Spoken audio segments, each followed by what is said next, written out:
coming up on Bloomberg this weekend. President Trump says he's considering winding down the war in Iran an hour after saying this. I don't want to do a ceasefire. You know, you don't do a ceasefire when you're literally obliterating the other side. The latest on American troop movements. Plus, stocks are at a 6-month low. Gas prices continue to climb, and now the U.S. pauses some sanctions on Iranian oil. It is very temporary to basically defeat the Iranian strategy of driving energy prices so high. Will it achieve that goal, or will it help the Iranian regime? Plus, Project Hail Mary shoots for the stars with a big opening weekend. Did you visualize Ryland being as hot as Ryan Gosling? I did not. Okay. We talked to the author of the book behind the blockbuster. Welcome to Bloomberg This Weekend, live from Bloomberg's World Headquarters in New York. I'm David Gura. I'm Christina Ruffini. We're here with Lisa Mateo. It is Saturday, March 21st. We want to welcome our listeners and viewers across all platforms, on TV, on radio, streaming, Bloomberg.com, and the Bloomberg Business app. We are here every Saturday and Sunday from 7 o'clock Wall Street time until 10 across all of those services that Christina just mentioned. And this morning, still the Middle East very much front and center. Christina, we saw this attack on the Diego Garcia base in the Indian Ocean, the response that we're seeing from several nations as a result of that. But really, I think the crux of our conversations over the next couple of hours are going to center on the kind of mixed messaging that we're getting from the White House, from the president and his staff, about where this war is headed. Exactly. We've got a new wire out from the AP saying Britain has condemned that, quote, reckless attack after Iran fires missiles at the UK-US Diego Garcia base in the Indian Ocean. And that base has also been a point of contention because the Brits have given back ownership of it to the islands. The Trump administration wasn't happy with that. They're likely going to be unhappy with this as well. And it points out that even though the president keeps saying Iran has been degraded and we've hit them and they're basically done, they still do have some capability, and they have apparently medium-range capability to hit something as far as the space. The directional confusion manifest in the markets this week. Stocks at a 6-month low at the end of this last week. Going to dig into all of that in just a moment. But first, let's get to the headlines with Lisa Mateo. Lisa? Yeah, and let's get to that mixed messaging you were talking about. President Donald Trump says he's considering winding down those U.S. military efforts against Iran. Now, it came in a social media post yesterday. He said that the U.S. was close to achieving its objectives. His comments came shortly after he kept the door open to deploying ground troops and also ruled out a ceasefire. The president speaking outside the White House yesterday. I don't want to do a ceasefire. You know, you don't do a ceasefire when you're literally obliterating the other side. They don't have a Navy. They don't have an Air Force. They don't have any equipment. They don't have any spotters. They don't have anti-aircraft. They don't have radar. And their leaders have all been killed at every level. We're not looking to do that.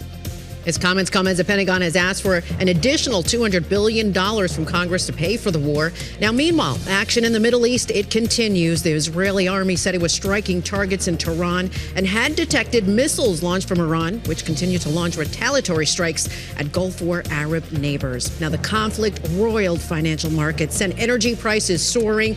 Global benchmark crude closed yesterday above $112 a barrel. It's the highest since mid-2022. Now, that's prompted the U.S. Treasury to take the extraordinary step of unsanctioning some Iranian oil, and that has been loaded onto tankers. That follows similar moves for Russian oil on the water. For now, the bulk of Iran's oil is brought by Chinese customers. And in other news, more than 230 people rescued. Heavy rains pummeled the Hawaiian island of Oahu, also triggered the worst flooding the island has seen in 20 years. Evacuation orders have been issued for thousands of residents in towns just north of Honolulu. Officials warn of the possible failure of a 120-year-old dam. Governor Josh Green, he said damage could top $1 billion. That includes things like damage to the airports, a major hospital that's been damaged on Maui, which we'll talk about, lots of damage at schools, roads, and then, of course, the innumerable events that have happened at people's homes where they've lost structure and it will have to be repaired. Now, heavy rain is expected today. Conditions expected to peak through the weekend. And David and Christina, the White House did say that they're going to be offering some support for this. Thank you very much, Lisa. Those startling images there from Hawaii. Yeah, absolutely. All right. President Trump is waking up in Florida this morning after saying this as he was leaving the White House. Oh, I think we've won. We've knocked out their Navy, their Air Force. We've knocked out their anti-aircraft. We've knocked out everything. We're roaming free. From a military standpoint, all they're doing is clogging up the strait. But from a military standpoint, they're finished. All right, so let me set the table with what we're looking at this morning. You have those remarks from the President of the United States. You have this tweet, this social media post that he posted a few hours ago last night. Very clausy, quite lengthy, but with 5 points about how much the administration has achieved thus far. So you heard what he said there. He said the Middle East, he's considering winding down the war, but the Pentagon is asking Congress for $200 billion for the conflict and defense supplemental. You have American warships leaving California. They're on their way to the Middle East. That's going to take some time. Those ships aren't going to arrive until April. President Trump reportedly mulling over taking Kharg Island. Unclear if he has plans to do that or not, he said. And then the UK allowing the US to use its bases in the Strait of Hormuz, the Treasury Department lifting sanctions on millions of barrels of Iranian oil. Just a little bit going on. Yeah, just a lot going on. All right, here to help us break it down, we have Avier Abu Omar. She's Bloomberg News Deputy UAE Bureau Chief. Thank you so much for joining us. Skylar Woodhouse is with us here at the table. She is a White House reporter for Bloomberg. And we also have Konstantin Toropin. He's the AP's Pentagon reporter. Avier, I want to start with you. It was... I'm loath to say, but almost slightly quieter overnight. There were still some attacks, including this rocket that went towards this base in the Indian Ocean. Can you just kind of give us the update, what happened overnight, what you were seeing throughout your region, and where we start the morning? Yeah, absolutely. Good morning. Look, I mean, the intensity of the Iran attacks has lessened, but that doesn't mean that they haven't been happening across different Arab Gulf regions. Now, some things that we're looking at essentially is that this is the third week of the war, but the intensity or the degree of Iranian attacks has been continuing. And as a matter of fact, we can say that they've reached new heights because Iran is now retaliating against some of the key energy infrastructure in the Arab Gulf. Over the week, they've attacked multiple ones, including Qatar's largest LNG plant that wiped out potentially 17% of LNG exports across the globe. This is the Ras Laffan plant in Doha. And Qatar did come out and say that it will take 3 to 5 years to fully repair those key plants in its territories. And those LNG exports are going to have an impact across different countries in Asia, like China and South Korea, but also those in Europe, including Belgium, for example, and Italy. This is what Qatar said. And this is not just in Qatar. This is just one of the widest attacks that have happened over the past week. And as you know, LNG is not like crude in the way it works because we don't have reserves. We can't have a policy response to replace missing LNG exports. So this is set to have massive impacts across the LNG industry, unlike what is happening with crude, which is already at 112, WTI close to 100. So we're seeing those big moves as a result of the President Donald Trump's administration's commentary overnight. So that is what we're seeing across oil markets, but when it comes to LNG, this is again a massive move, and we're looking forward to what more Iran or what Iran is going to target next. But it looks like the retaliation is not stopping. What we've seen overnight, the attacks on the British airbase, that's also something that we did not, or the U.S. administration, according to our sources, had not factored in Iran had the ability to do. So yes, since the start of the war 3 weeks ago, or over 20 days ago across the Middle East, we've seen the number of attacks from Iran slightly lessen. But that doesn't mean that the parameters of this war have not been intensifying across the region. Skylar, that's the backdrop to what we're hearing from the President of the United States. He's, of course, taking note of all that's happening within the region and looking at the market response as well, which has been significant since the start of this conflict. How do you square that, what we're seeing, this conflict continuing to widen, show no signs of slowing down? Yes, he ruled out the prospects of a ceasefire, but that begs the question of if military action on the U.S.'s part were to cease, what would Iran's response to that be going forward here? Parse, if you could, that statement that we got from the president last night, that 5-point statement about objectives that he says the U.S. has reached or is close to reaching. I think it's a very interesting statement that we saw from the president yesterday, especially as earlier in that day he ruled out a ceasefire, and then now he's saying that they're going to be winding down the war.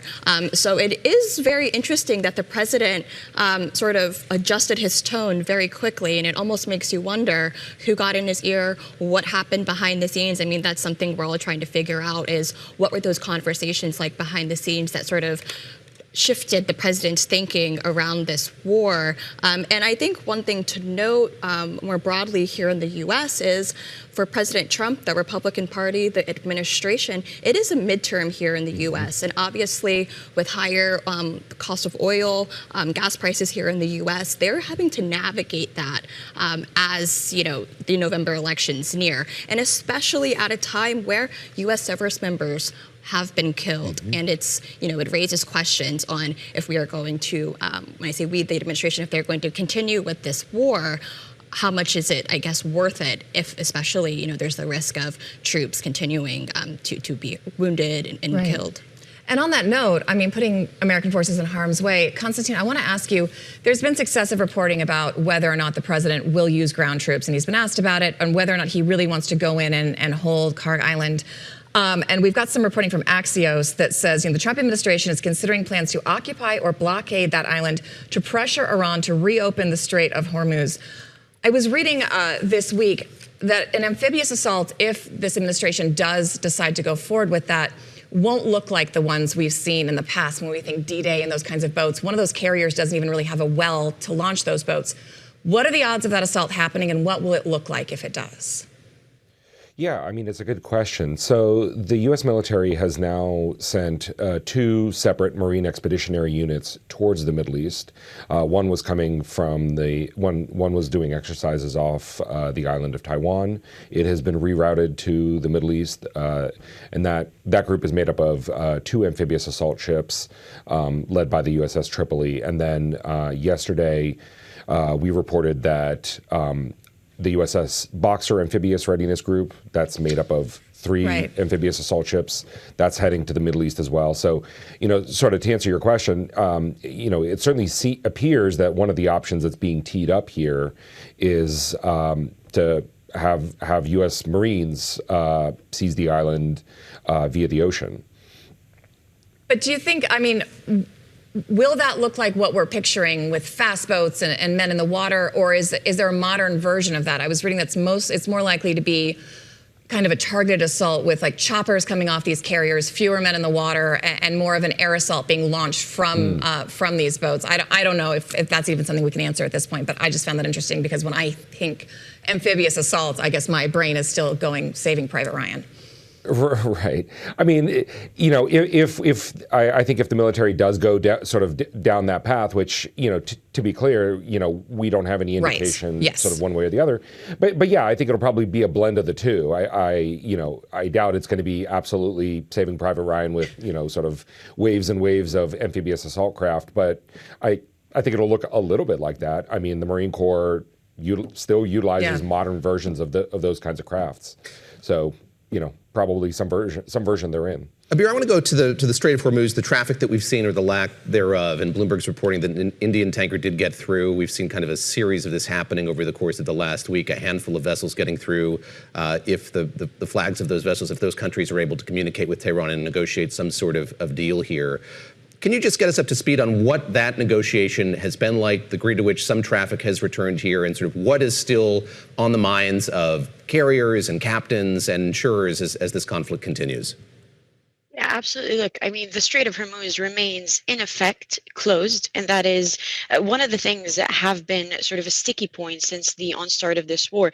The Iranian regime still has pretty much control over the Strait of Hormuz, where, as you know, 1/5 of the world oil exports go through. And so that was something that President Trump yesterday said that he's not worried about it, open itself up, but as you guys have mentioned throughout the past 10 minutes, he then went back and said actually winding down operations or the military presence in Iran. So it's still something that is being discussed now. It doesn't help that over the past week, Iran's chief security advisor, Ali Larijani, was killed. Now, he was seen as someone who was sat at the table pre-war, who was sat at the table along with other figures that have been killed. And so we have our own sources telling us that Western intelligence at this point thinks that the killing of Ali Larijani practically means that it will be be harder for countries including the UK and France and other countries in Europe to have their ships escorted through Iran. And as you remember, President Trump did say earlier that the US will try to get ships escorted through the Strait of Hormuz. But that is a very costly task that hasn't reaped a lot of fruit as we've seen so far. So effectively, the Strait of Hormuz, yes, there has been a little bit more movement. The AP reported last week that we've seen 90 tankers or so move through. But that is way, way below the numbers that we used to see before the onslaught of this war in the Middle East. Skylar, before we have to go, I do want to ask you about this OFAC waiver, these sanctions waivers that the White House issued. Who does that really benefit? Because when you look at it, the U.S. does not buy Iranian oil. Most of that Iranian oil is already spoken for by China. So essentially, didn't the White House just give China a discount on oil and let Iran make money from oil the U.S. didn't want it to sell? That's a great question. I think... What is the White House saying about why this is a good thing? Let's go this way. Okay, perfect. So, I think the administration, what they're trying to do, really anything surrounding this war, they want it to appear as a positive for Americans. Even if, talked about the Strait of Hormuz, trying to get goods through, can't get fertilizer through, planting season for farmers is starting. So they're trying to sort of spin anything that can look positive for Americans here in the U.S. That raises questions because, look, President Trump was supposed to go to China. I was supposed to be going to China next weekend. So, and that trip is now delayed / postponed. So there are tons of questions. Is it just about trying to show that they're doing something? Yes, because I think so many people, when this war started, and still now, even though the president is laying out these bullet points, everyone is still really trying to figure out what was the goal. What was the mission of this war that was started. And even if the president says it's winding down, he's still eyeing sending 2,000 plus Marines to the Middle East, and that doesn't sound like winding down if you're saying you're winding down, or if you're being troops in. Or if you're being called up. All right, thank you so much, Skylar Woodhouse, our White House reporter. Abir Obo. Oh my goodness, Abir, I'm so sorry. Abir Abu Omar, who is our UAE Deputy Bureau Chief. It's early. I very much apologize. And Konstantin Toropin, who's our AP Pentagon reporter. We're going to see you all back shortly here with us. Thank you so much. Just fascinating, this conversation about sanctions, because you see the delicacy with which the Treasury Secretary talks about this. He clearly understands the awkwardness, not just of lifting these sanctions on this Iranian crude, Christina, but also what he's done with Russian oil as well, allowing Russian oil to be sent to India and other places. Right. It really runs in the face of what we've seen as administration policy under President Trump, but also President Biden as well. That's it, and it's not even a partisan thing. Both sides are saying you're counteracting your own policy goals. What are we doing here? We'll talk about that more, I'm sure, over the course of the next couple hours here. Coming up, President Trump calling on NATO and other world nations, other allies, to help secure the Strait of Hormuz, as we were just talking about. But so far, the response from those allies has not been, shall we say, overwhelmingly positive. We're going to discuss that straight ahead on Bloomberg This Weekend, on Bloomberg Radio, Bloomberg Television, and at Bloomberg.com.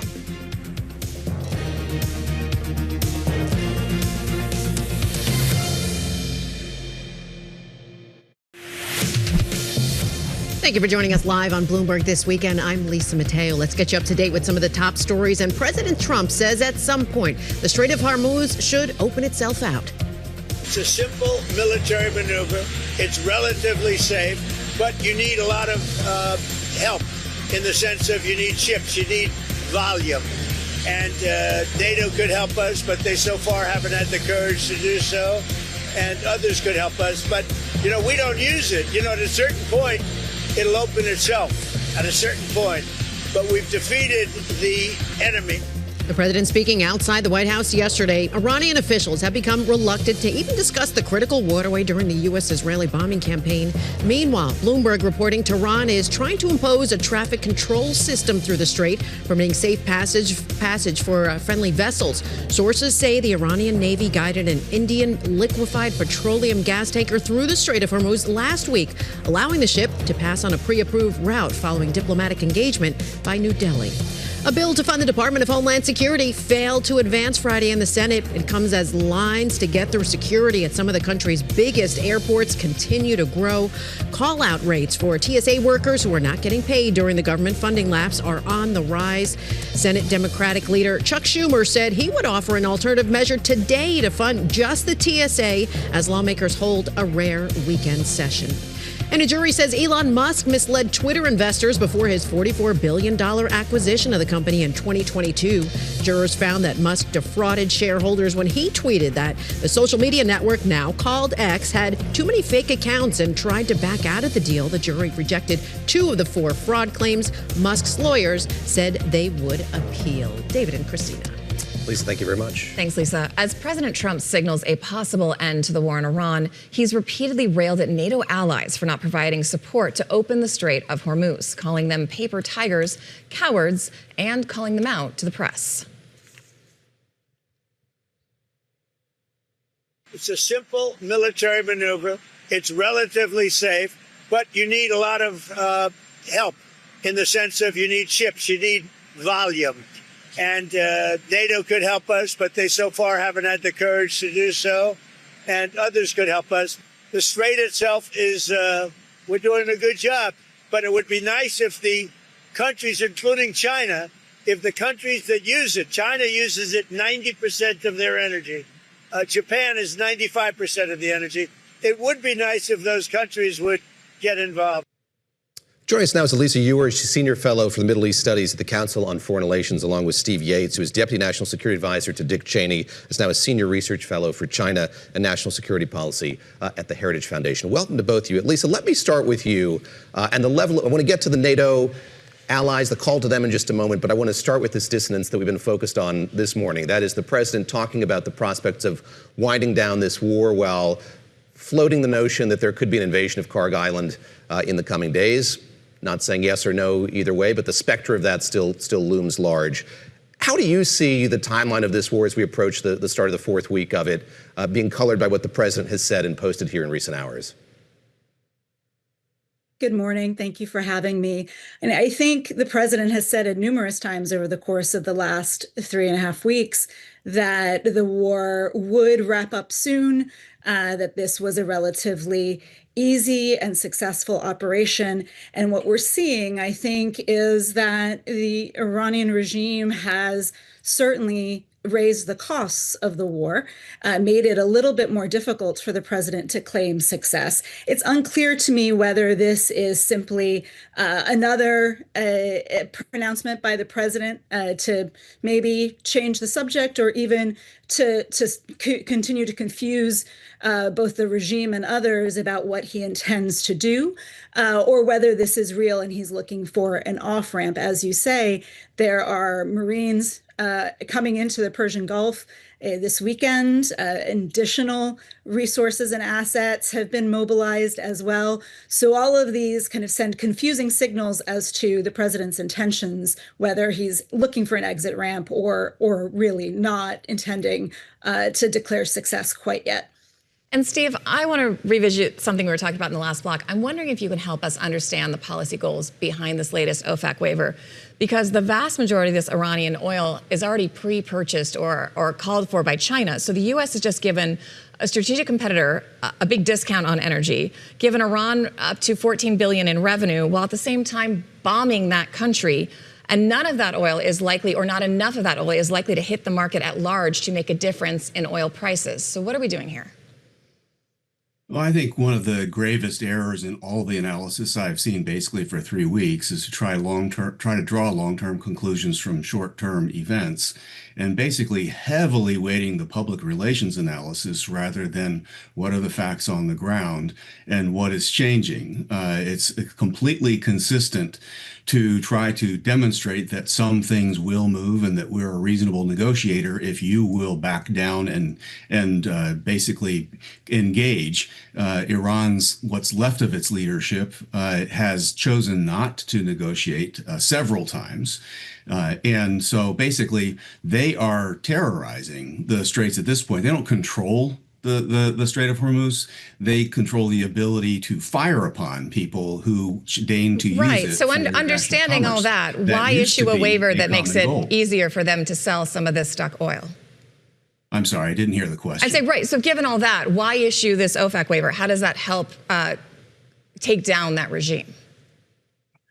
Well, the regime is already heavily damaged. And of course, there are remnant capabilities that can lash out. They, after all, demonstrated, much to the dismay of analysts who said it wasn't possible, that they had a missile capable of going multiple thousands of miles in the direction of Diego Garcia, which means it could also reach continental Europe and have the same kind of terror effect that many people said there was no imminent threat of existing.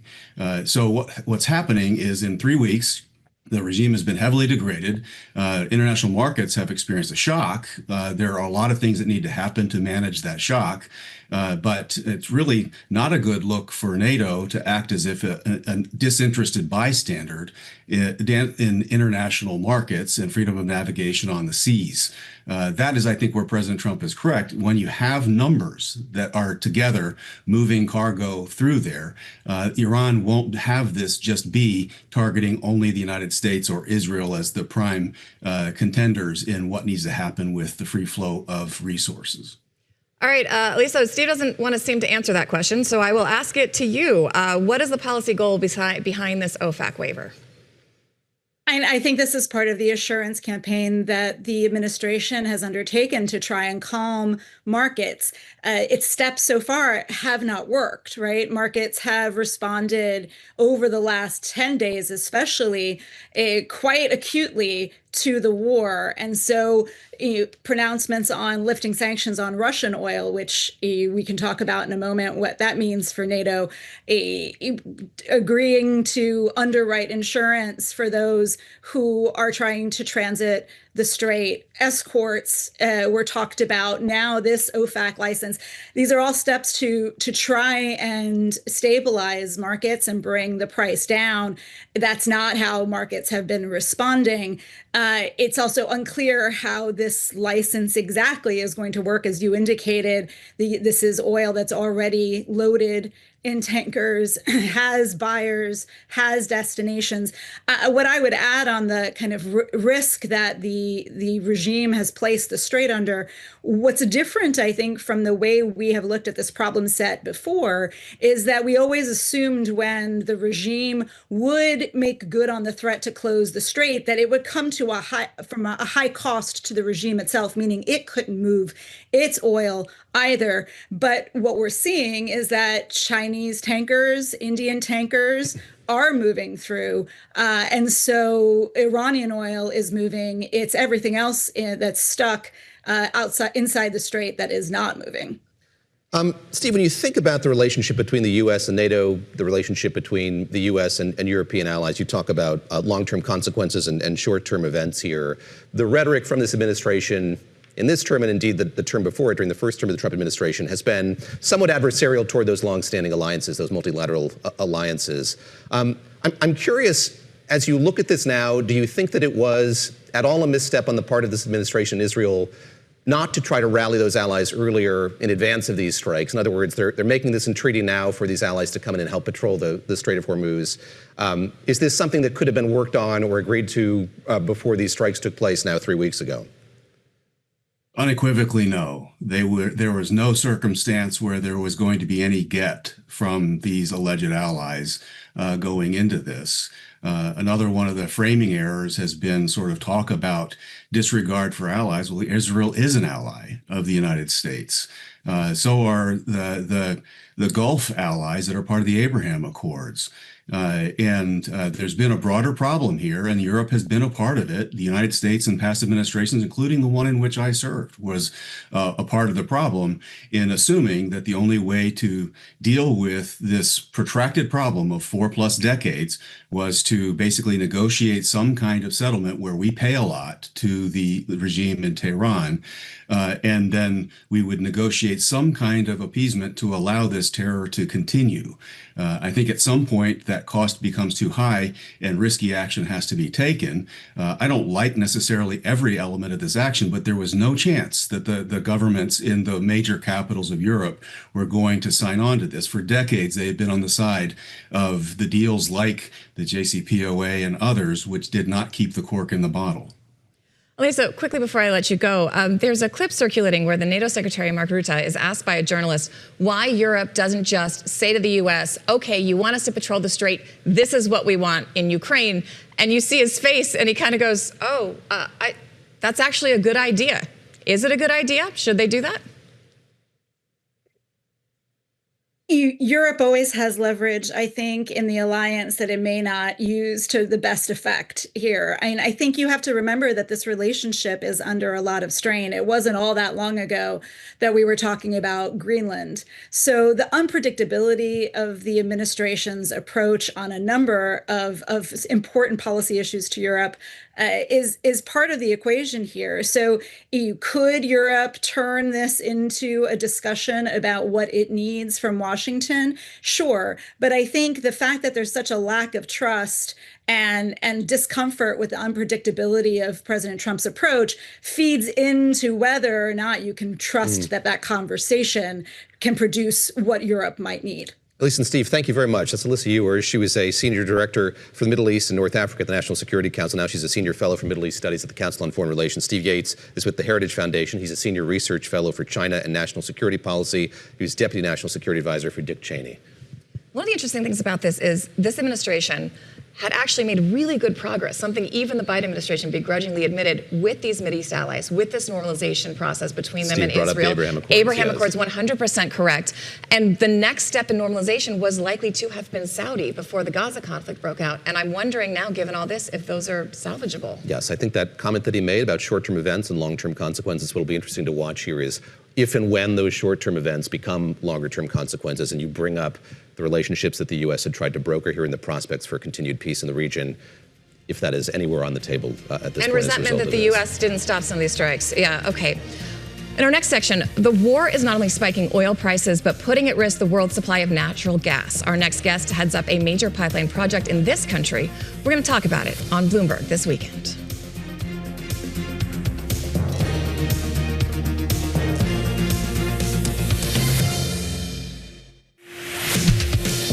Thank you for joining us live on Bloomberg this weekend. I'm Lisa Mateo. Let's get you up to date with some of the top stories. And President Trump says he expected oil prices to go higher.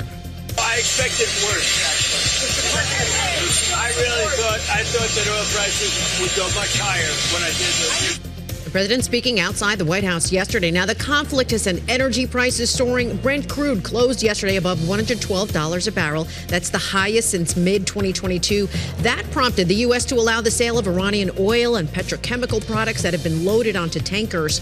And the first oil from President Trump's planned 172 million barrel emergency release is set to start flowing soon. According to a document from the U.S. Energy Department, roughly 45 million barrels are being released from the U.S. Strategic Petroleum Reserve. Well, a federal judge has agreed to block the Trump administration from enforcing a policy limiting news reporters' access to the Pentagon. The New York Times sued the Pentagon and Defense Secretary Pete Hegseth in December, claiming the credentialing policy violates journalists' constitutional rights to free speech and due process. And more action on the second full day of the men's NCAA tournament. It was a close matchup between Kentucky and Santa Clara, but in the end, Kentucky moved forward, beating Santa Clara 89-84.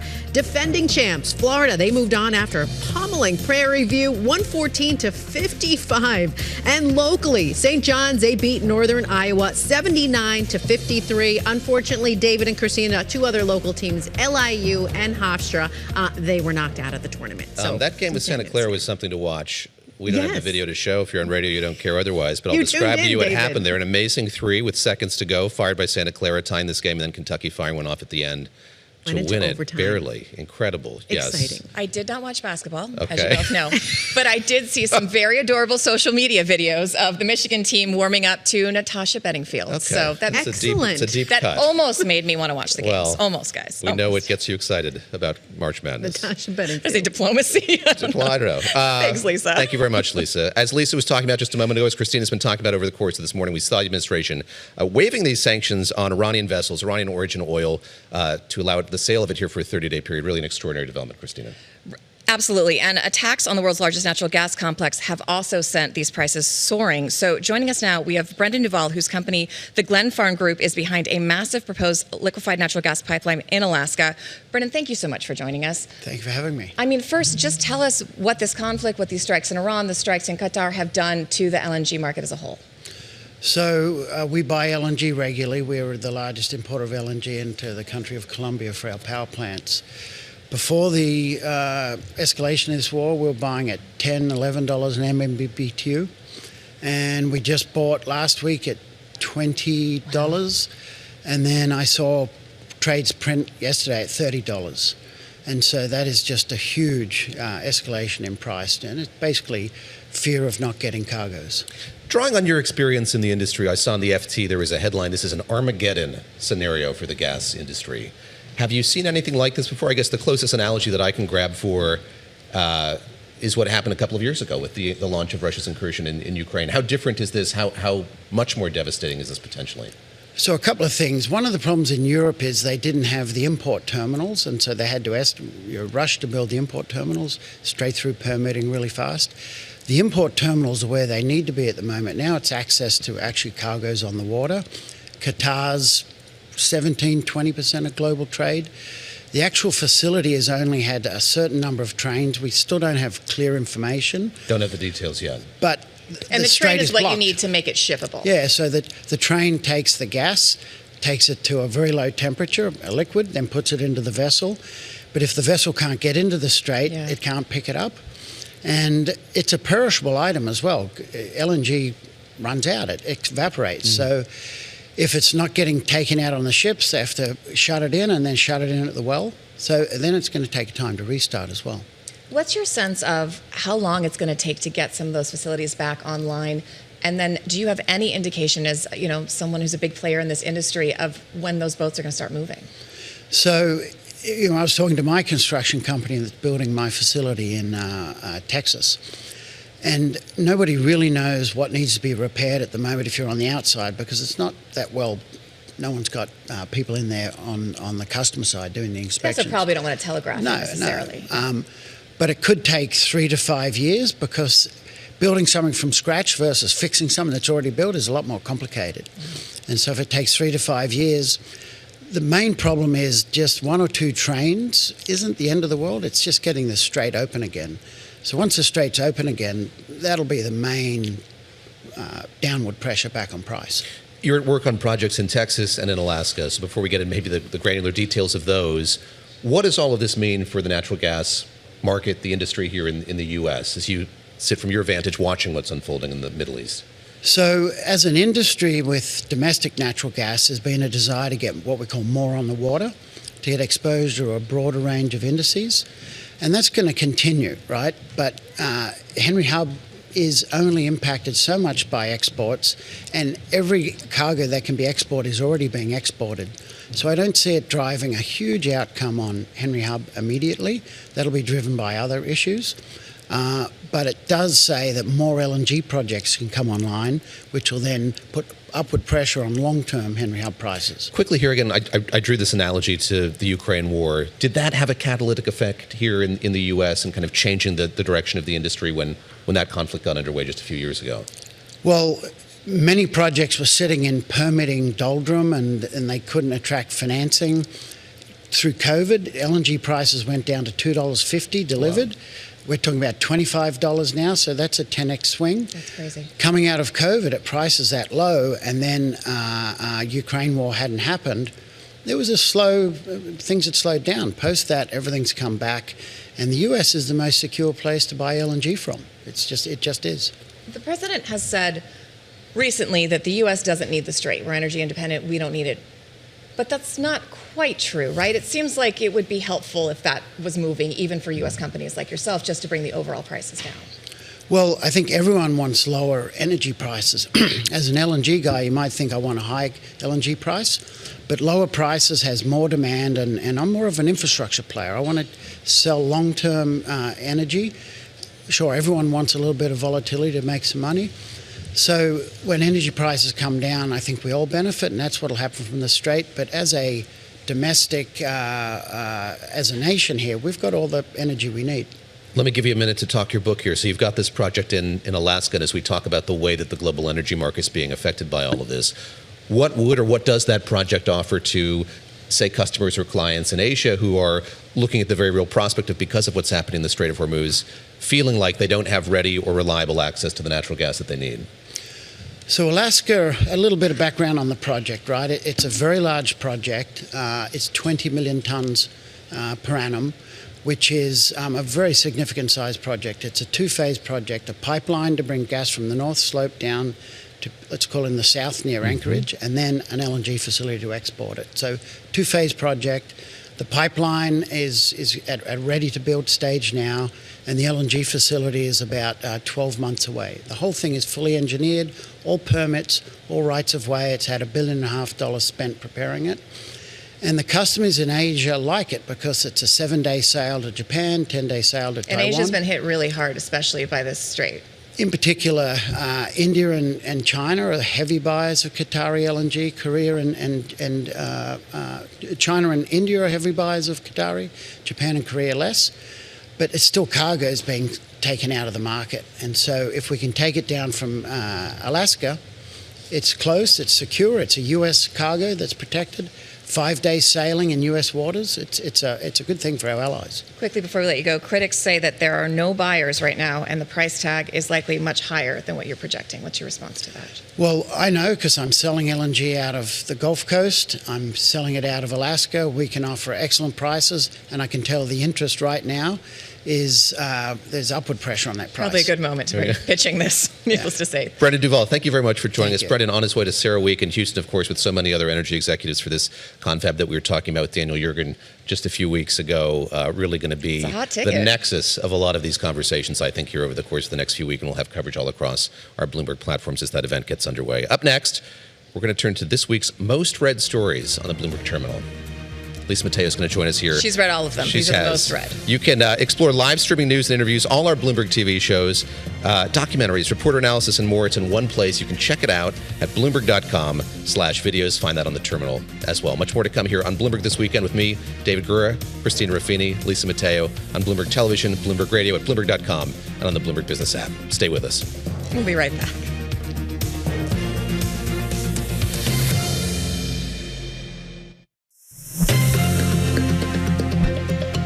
Welcome back to Bloomberg This Weekend. I'm Christina Ruffini. This is David Gura, and we are going to turn to Lisa Mateo, who's got some of our great headlines from the. We have a name. We should say the name of this. Yes. Is BTW. It is BTW because our show is Bloomberg This Weekend. BTW. But also, by the way, these might have been stories you've missed over the course of the week. BT-dubs, Lisa of Mateo course. has not missed.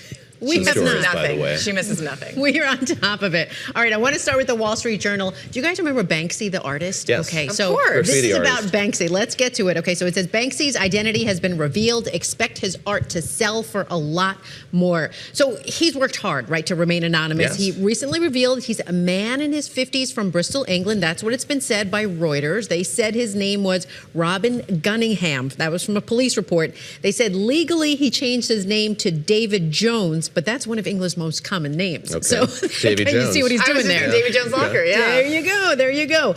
So the Wall Street Journal, basically what they did is they spoke to a lot of, art world insiders, and they say it's better if he is known because that will bring more money and more value, because they say collection people, they like to know the artists, they like to know who they are, how they're growing. So if they know the person behind it, it's worth more money. I always like the mystique. I thought it was of not knowing. I know. And I guess in the art world, they're big on provenances, and that's hard to do if you don't actually know who the person is. And maybe good for him. I mean, now in any college student's dorm with a Banksy print, maybe David Jones, will make some money. Maybe David Jones I guess. will. I don't know. I mean, it's gone Copyright. for big money. I mean, $25.4 million. That was one of them. That was one of the highest. But it's kind of gone down a lot more since All then. right. So we'll see. What else you got? All right, so this one, does anyone have any bachelorette parties, any weddings coming up? This is what it's... Sorry, Christina. Okay. Do I not seem like the bachelorette party type? I will attend them begrudgingly, but I do attend them. I know you do. Okay. This one's from the Washington Post. Okay, so it says $500 tea times, private yachts, bachelor/et trips are out of control. I'll say. Okay, so they were once like crazy all-nighters, right? When I got married, it was like one night at home. One night only. Whatever happens there, I said I will not say. She's not going to tell us now. What happens in Vegas We'll stays in Vegas. Try after the break. That is for a different time. What happens in Scranton stays in Scranton. But these parties, they're like multi-day events now. And this is what people are starting to say, you know what, this is a lot. The average bachelorette trip, get this, costs about $1,300 per person Good to Lord. attend. Per person? Per person. That's not the wedding. That's not the wedding present. That's not the wedding gift. This is just the party. Some My presence is a luxury present. trips. It's more. It's like $40,000 to $60,000 Holy we're talking. smokes. For everything, because you have the activities, right? If you wanted to play a round of golf at this fancy golf course, sometimes it's $500 a person, sometimes it's $1,000 a person. If you want to go to the wellness spa, sometimes it's $1,000 a night. I mean, you're forking up some serious money. So, and you're taking vacation days too from work. Well, there's also this thing where you get there and you think you know your costs, and they go, "Oh, well, the bachelorette shouldn't have to pay," and it's just She shouldn't, though. Really, it's her day. Over many days, I suppose. It's not her day. It's not her, well, it kind of is. All right. I was a bit worried you were going to talk about the Bachelorette TV show scandal of this week, but we're not going to get into that? No, we're not going to get into that. Maybe that'll be for tomorrow. Okay, we'll see. TBD. David Gura with the reality TV knowledge. This is the big news. I don't mean to derail this segment more than I have already. No. This is the big news, David Gura. Yeah. BTS concert aired at 7 o'clock this morning. Yes, on Netflix. So I want to get to this Bloomberg article. BTS It aired contemporaneous with our show? Yes, How it did. dare they? When they started, we started. Okay. So, yes. That's what you've been doing between segments. So they've all finished their military service, right? They're so back. they can go back? They did, and that's what it is. So Bloomberg interviewed him, an exclusive interview. They did it in print. It's their first concert together. So they kick off their global tour, too. They have their new album that comes out. They also have a Netflix documentary that's kind of coming out after this. So it's this whole thing. I want to play a little bit of sound from part of that documentary. Okay. Take a listen. And we're trying to find out what makes us BTS. I'm spending half of my life with them, my second family. There you go. All right. So a lot of them didn't speak English, so it was a short little clip. But they spoke about kind of the inspiration behind their album to Bloomberg. They spoke about the scale of the next tour. I think it's like 82 shows across 34 cities. So it's a big tour that they're going on. So, I mean, they come back strong. There was an ankle injury I saw. There was, yes. It seems like he's powered through. He has like to a true power dancer. through. Like a true dancer. Are either your kids K-pop fans? Mine? Any of your kids No. K-pop Really? fans? Well, they've loved the movie. K-pop Demon Hunter. I love that movie. I mean, But not the BTS. Yeah, well, they don't know about it yet. Maybe they will. We'll see. Before One we wrap more. up, I got to get to the weekend, Yeah, sorry. okay? So Yes. this is a big one. This is a big one. This is kind of a review of a TV show. It's on Apple TV, but the headline is Feet Pics, Costumes, and Creeps. A new show explores the OnlyFans economy. Okay, so this is a review of the Apple TV series Margot's Got Money Troubles. It's from David E. Kelly. Big name, David E. Kelly. Yes, big name, a huge name. And also in it, Elle Fanning. So she is the star of it. She plays this like college dropout. She's a new mom, turns to OnlyFans to help her pay the bills. And the whole thing behind this, what Bloomberg really gets into is how it puts this in a new light. You know, like it's a struggling mom trying to make money, and this is how she's doing it. And they go into how, you know, other people are doing these like gig economy things. Stuff, and this is becoming like a regular kind of normal, I guess you would say. The judgment around OnlyFans is really, especially among younger people, is really just not there. It's like, you know, if you want to pay that for that, then good for you. We all got to support our kids. And people are making, I think, serious money off of it. Yes, although apparently there's a bit of a market saturation at this point, but it is still. Right. Yes. Well, I'm lucky to be employed here, so I haven't had to look into it too much. Okay, But all right. We'll save that for a future segment. Thank you very much. Lisa, BTW, inaugurating it here BTW, do you today. like it? I love it. BT I mean, dubs. you started the great front pages franchise at Surveillance. Now we have the next iteration of that here. it's evolved. It's As evolved. we all must. I love that. For more from the Bloomberg Weekend Lisa. team, you can subscribe to the Weekend newsletter. That's at bloomberg.com/newsletters. Highly commend that to everybody. We are coming up on 8 a.m. in New York. The next hour of Bloomberg This Weekend is about to start. We'll have a lot more news for you in just a second.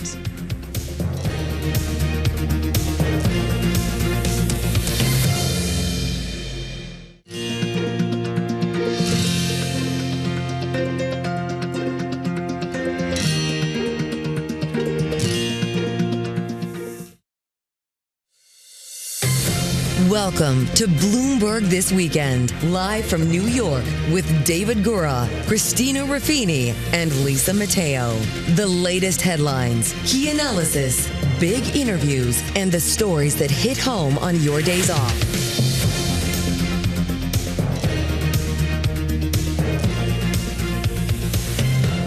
Welcome back to Bloomberg This Weekend. It is just about 8 a.m. here in New York from Bloomberg's Global News headquarters. I'm Christina Ruffini. I'm David Gura. We're here every Saturday and Sunday from 7 o'clock Wall Street time until 10 o'clock on Bloomberg Television, Bloomberg Radio, on the Bloomberg Business app, and at Bloomberg.com with breaking news, reports, and analysis. And Christina, this morning, again, our focus is almost squarely on the Middle East. I should say also we're following developments with this ongoing partial shutdown. This, of course, has been front of mind to a lot of travelers making their way through airports across this country. Those lines getting longer and longer as this has dragged on now, I think, longer than 30 days and really kind of coming to a head on Capitol Hill. It really is, and it's pressure on lawmakers on a couple different fronts. They've also been asked by the Pentagon to approve this big defense initiative to help fund this conflict in Iran, which is costing possibly up to $1 billion per day. There's a lot on their plates, and it's not exactly a united front there on the Hill, so a lot of things they got to get addressed. We'll get into that in just a moment, obviously get you up to speed on what's been happening in the Middle East over the course of the last 12 hours. But first, let's get to the headlines with our friend and colleague, Lisa Mateo. Lisa. Yes, and this is as the war enters its fourth week. And now we have a mixed message from the White House.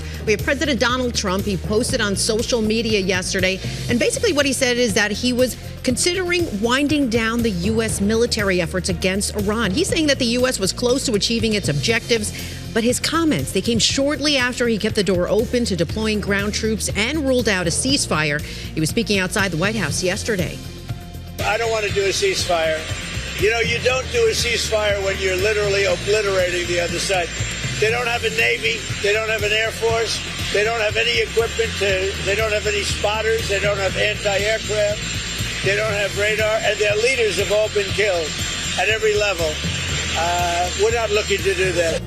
His comments come as the Pentagon has asked for an additional $200 billion from Congress to pay for the war. Meanwhile, action in the Middle East continues. The Israeli army said it was striking targets in Tehran and has detected missiles launched from Iran, which continue to launch retaliatory strikes at Gulf Arab neighbors. The conflict has roiled financial markets, sent energy prices soaring. Global benchmark crude closed yesterday above $112 a barrel. That's the highest since about mid-2022. It's prompted the U.S. Treasury to take the extraordinary step of unsanctioning some of that Iranian oil that has been loaded onto tankers. That follows similar moves from Russian oil on the water. Now, the bulk of Iran's oil is brought by Chinese customers. In other news, more than 230 people, they were rescued. Heavy rains pummeled the Hawaiian island of Oahu, triggered the worst flooding on the island seen in 20 years. Now, evacuation orders have been issued for thousands of residents in towns north of Honolulu, as officials warn of the possible failure of a 120-year-old dam. Governor Josh Green said neighbors have been helping neighbors. And citizens everywhere have been taking care of each other. That's what you do in Hawaii. That is what we are as an ohana. That's why people have not died. And I have to proudly report that there have, to our knowledge, been no fatalities and no unaccounted for individuals so far. And more heavy rain expected today, also extend into the weekend. But David and Christina, the White House did say they will offer some support, but $1 billion, that's what they're saying in damage. I was there just about a year and a half ago, so very tough to see a lot of those places that I can recognize not being affected by It's so crazy, but I am glad to hear that so far it seems like everybody is okay. Yes. That's the most important part. All right, just hours ago, Israeli Defense Minister Israel Katz stated that the joint U.S.-Israel military operation in Iran would, quote, escalate significantly this week. Now, this comes as President Trump just said this to reporters yesterday. Oh, I think we've won. We've knocked out their Navy, their Air Force. We've knocked out their anti-aircraft. We've knocked out everything. We're roaming free. From a military standpoint, all they're doing is clogging up the strait. But from a military standpoint, they're finished. We're going to talk about the latest in the region, of course, what's happening in Washington, D.C. and in markets as well with our guests. We've got senior commodity strategist Mike McGlone joining us from Miami. And back with us are Bloomberg's Abu Omar, Skylar Woodhouse, who covers the White House for us, here with us in New York. Skylar, let me start with you. We heard a little bit from the president there. I'll put up his post that Lisa referenced just a moment ago, laying out fairly clear terms what the administration sees its objectives are in Iran, and noting here that we're getting very close to meeting those objectives. Talked a bit about this in the last hour, but there is an overarching level of dissonance here between what we're hearing from the president when he speaks to reporters as he prepares to leave Washington to go to Florida and elsewhere, and what we're seeing in tweets like this, and of course what we're seeing from the defense secretary as well when he does press briefings with reporters. Yeah, I mean, look, President Trump, if you just look at him as a person, his brand, how he's, sort of navigated the role of being president and commander-in-chief, he definitely sways back and forth. We've seen this with tariffs and the threats he does on countries. He's posting, I'm going to slap tariffs on a country, then he walks it back. And similar messaging is sort of going on right now with what we're seeing in Iran. He's obviously saying he's ruling out a ceasefire at one moment, and then he's pivoting to saying that the war is now winding down. So the president tends to sort of go back and forth. And, the president is in Palm Beach this weekend and is just waking up and will most likely will go golfing. So we'll see what the day brings and where he decides to land. He couches this kind of vacillation sometimes in strategic terms, and he's done that with the prospect of perhaps invading or trying to take Kharg Island. Why would I tell you as a reporter? Why would I let you know either way? All options are on the table. It is something he deploys, or at least says is being done in a kind of strategic fashion. Yeah, no, he likes to keep people guessing. And sort of in the way he converses with whether it's reporters, his counterparts, no one knows what is going through President Trump's mind, and I truly think he is the only one that knows. So what we are seeing, what we're all hearing, the reports that are coming out, the thing with President Trump, though, you don't really know what is going to come until the Truth Social post comes out, or he's making an interview with some reporters. Speaking of slightly opaque leadership and some mixed messaging, this is not exclusively American problem, and I do want to ask you about Mujtaba Khomeini, the new Ayatollah, whom we still have not seen. The leader issued a written New Year's message saying that Iran's enemies have been defeated, but do we have any updates on his condition or even where he is?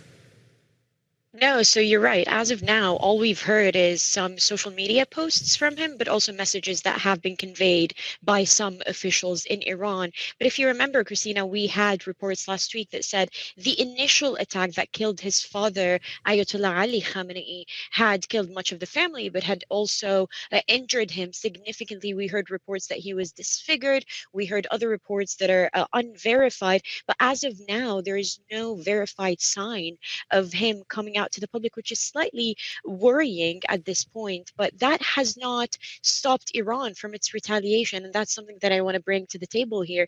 The fact that Iran's retaliation has been going on in response to the American and Israeli attacks. And one major thing is that we've been saying that the past week of events has been quite pivotal when it comes to the retaliation across the Arab Gulf region, because Iran has now started attacking those energy facilities. And that is major, right? Because when you're talking about energy facilities across the United Arab Emirates, we've seen an attack in Fujairah, that is a northern emirate in the UAE, but also a major LNG plant in Qatar that has wiped out potentially 17% of global LNG exports over the next few years. Seen those attacks on energy facilities, and there's the prospect here of there being mines in the Strait of Hormuz. I was talking with one of our colleagues earlier this week who said it's almost like a reverse Schrodinger's minefield, that you wouldn't want to take a ship through there just thinking that there could be the prospect of those mines there. So in other words, it doesn't matter if the mines are in fact there, just the fear of them being there is enough of something to keep you from doing it. Mike McGlone, I want to turn to you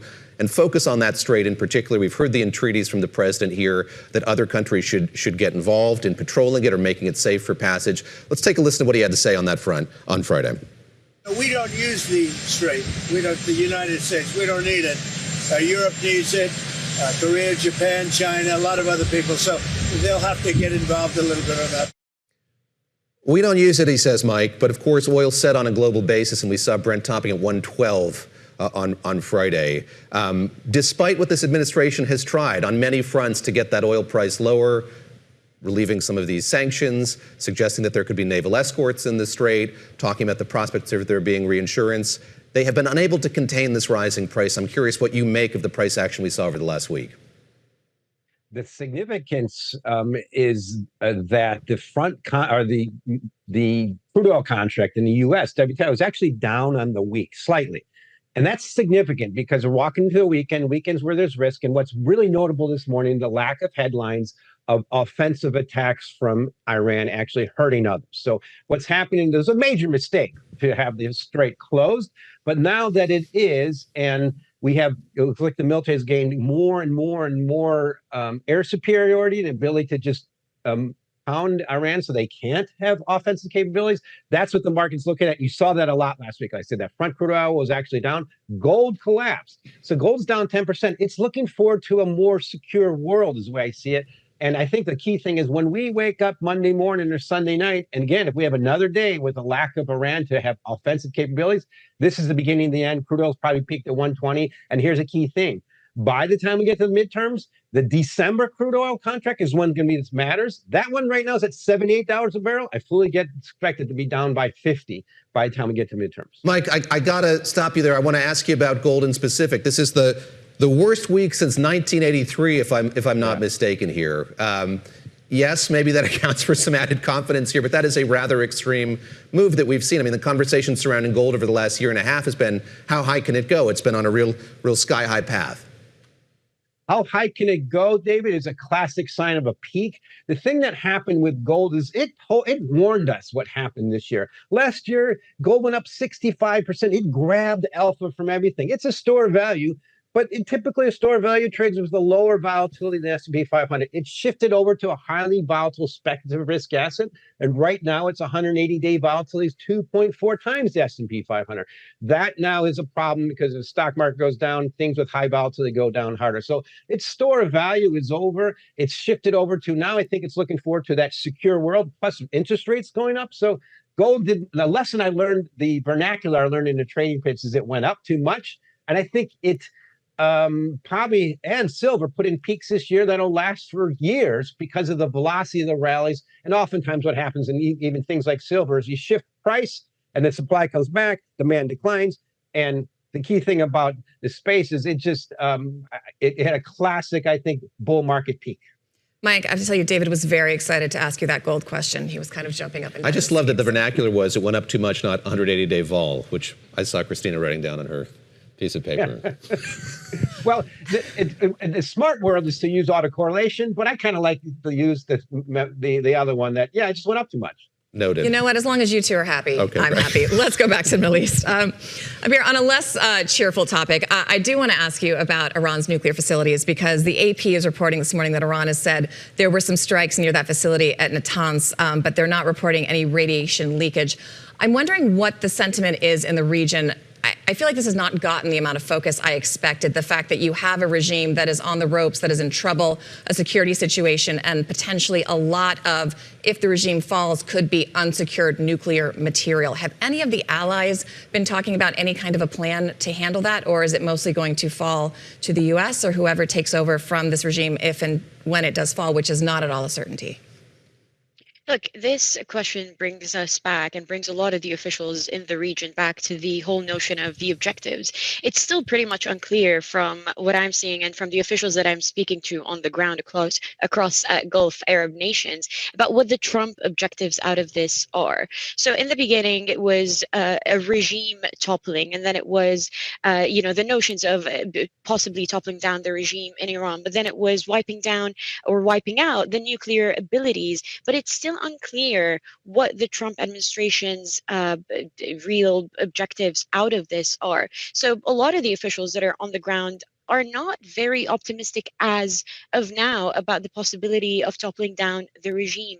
And then if you remember, and if you follow the Iranian regime's sort of guidelines about manufacturing this weapon of mass destruction, they have a fatwa against it, which is a religious sort of a guideline against bringing about weapons of mass destruction to the world. They've always maintained the fact that they don't want to create a nuclear weapon. Right. The president said that again this week. They're not pursuing a nuclear weapon. But the U.S. president has said we don't want Iran to get a nuclear weapon. So these two leaders are talking past each other. Yeah, definitely. So, but that is something that was being negotiated 3 weeks ago at the table in Europe with Oman, and then the strikes happened, and Iran still maintains that line. they don't want to manufacture nuclear weapons, but they reserve that right. And so that is what we're hearing from a lot of the officials on the ground. But the possibility of toppling down the Iranian regime is far-fetched to a lot of these people now. Yeah, I think that's accurate. Skylar, I want to ask you about the prospect of there being boots on the ground. So we mentioned just a moment ago that conversation with the president about Kharg Island. He said, I may have a plan or I may not. But would I ever say that to a reporter? He asked rhetorically. Then there was this reporting from CBS News on Friday that Pentagon officials are making preparations for a possible deployment of more troops to the region that could be involved on the ground in Iran. Take us behind the scenes in the White House. What is that conversation like? Is there any appetite at all? Is there an evolving appetite to involve U.S. service personnel in a more direct way in this conflict? Well, look, I mean, if we take a step back, there are some aircraft carriers in the region that are nearing record-long deployments right now. So whether that's reshuffling troops, sending additional troops on top of the troops that are already there, the administration is definitely having to have, in-depth conversations on if this war is going to continue. I mean, the president does say that it's going to wind down, but still, I mean, wind down, that could stretch for weeks, months, days. You just don't know what that actually means in terms of winding down. So they're going to have to seriously think about, what sort of headcount looks like if they're going to continue to move forward with this war. But even if you are going to wind it down, you are still going to need some sort of footprint there to kind of, I guess, oversee those operations. If we go back to removing troops out of Afghanistan, you sort of can't just pull everyone out. There are still things that need to be, happening on the ground. Right, so. and as we've talked about, it's safer possibly to do it from the air, but you're less able to control the outcome. And the longer you stay, the more you have control on that outcome. But then you're invested, and this is a president who said he didn't want to do forever worse. Yeah. Did not want to do forever worse. Skylar, thank you very much. Thanks to Weir and thanks also to Mike McGlone joining us from Miami as well with that update on the commodities space, which is so crucial to all of this, the market reaction that we saw this week. Really extraordinary. And Christina, talking about potential troop deployments, we did have the deployment of this Marine Expeditionary Unit. I think the open question here still is, what are those Marines going to do? What role could they play? Perhaps, I guess, in Iran on the ground, but also around the Strait of Hormuz and getting traffic flowing there. Right, and how effective can they be, right? Because Kharg Island is also not easy to get to. You have to go through the strait and all the way up the Gulf. Those are slow boats, slow vessels. They've got to get there, putting them at harm's way even to get there. And then if you take the island, do you hold it? Do you hold it indeterminately? What is the objective? What is the goal? And you have to have that established before you put forces in harm's way. And we've talked so many times just about how crucial that island is to the oil economy in Iran. Globally, what difference would it make if that were to happen? Exactly right. Other things that are crucial, air travel. Yes. Long lines at airports across the country as a partial government shutdown drags on. TSA workers going without pay. Is Congress moving any closer to solving this issue? That is straight ahead on Bloomberg this weekend.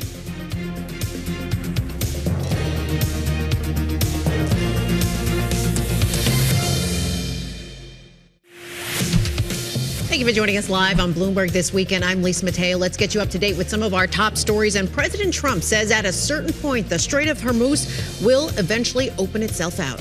It's a simple military maneuver.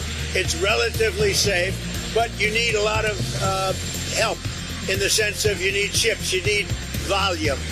And NATO could help us, but they so far haven't had the courage to do so. And others could help us, but we don't use it. At a certain point, it'll open itself at a certain point. But we've defeated the enemy.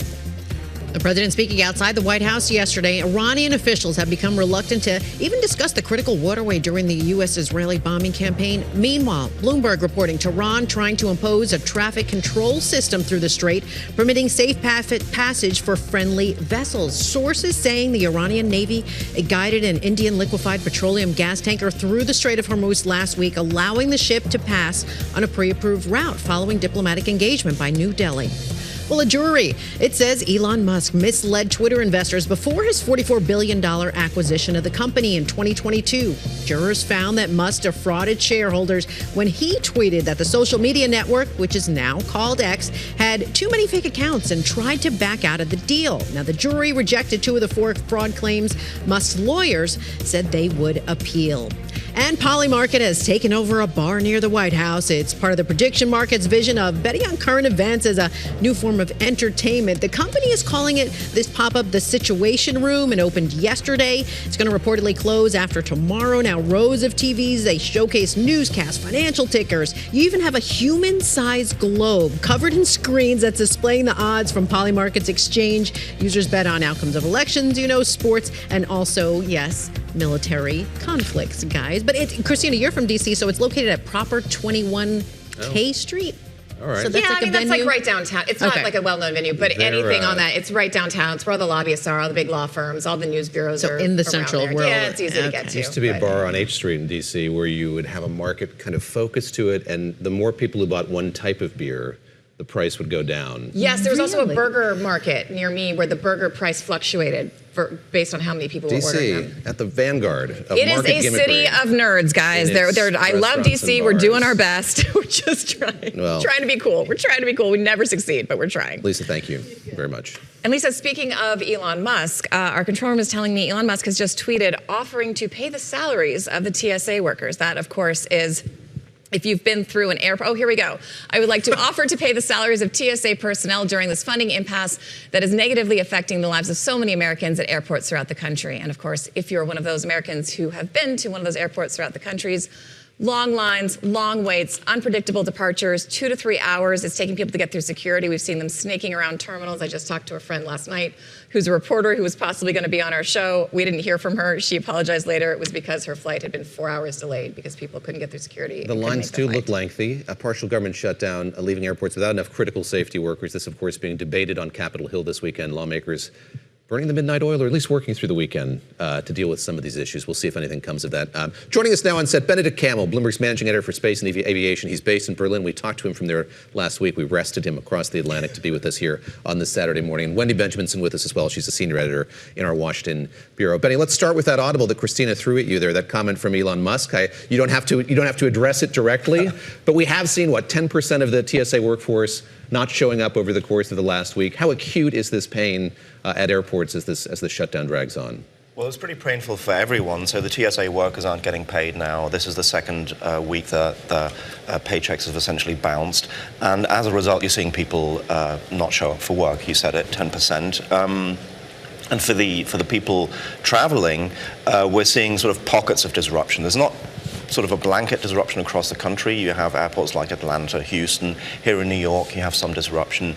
It seems manageable at this point. Annoying for sure. Anyone who's traveling. I'll go back to Frankfurt tonight. I can report back. God willing. Yes. Elon Musk willing, maybe. So we shall see. But it's at a point where it's bad and annoying, but it's not quite bad enough that the pain point isn't quite there yet. And that might explain why we're at this impasse. We're not seeing the movement that we saw a couple of months ago during the shutdown, where you actually had aircraft taken out, flights taken out. That's not the case where we are now. Speaking of DC, Wendy Benjaminson, what are we seeing? I mean, is Benny right? Is there just not enough pressure still on lawmakers to get this done?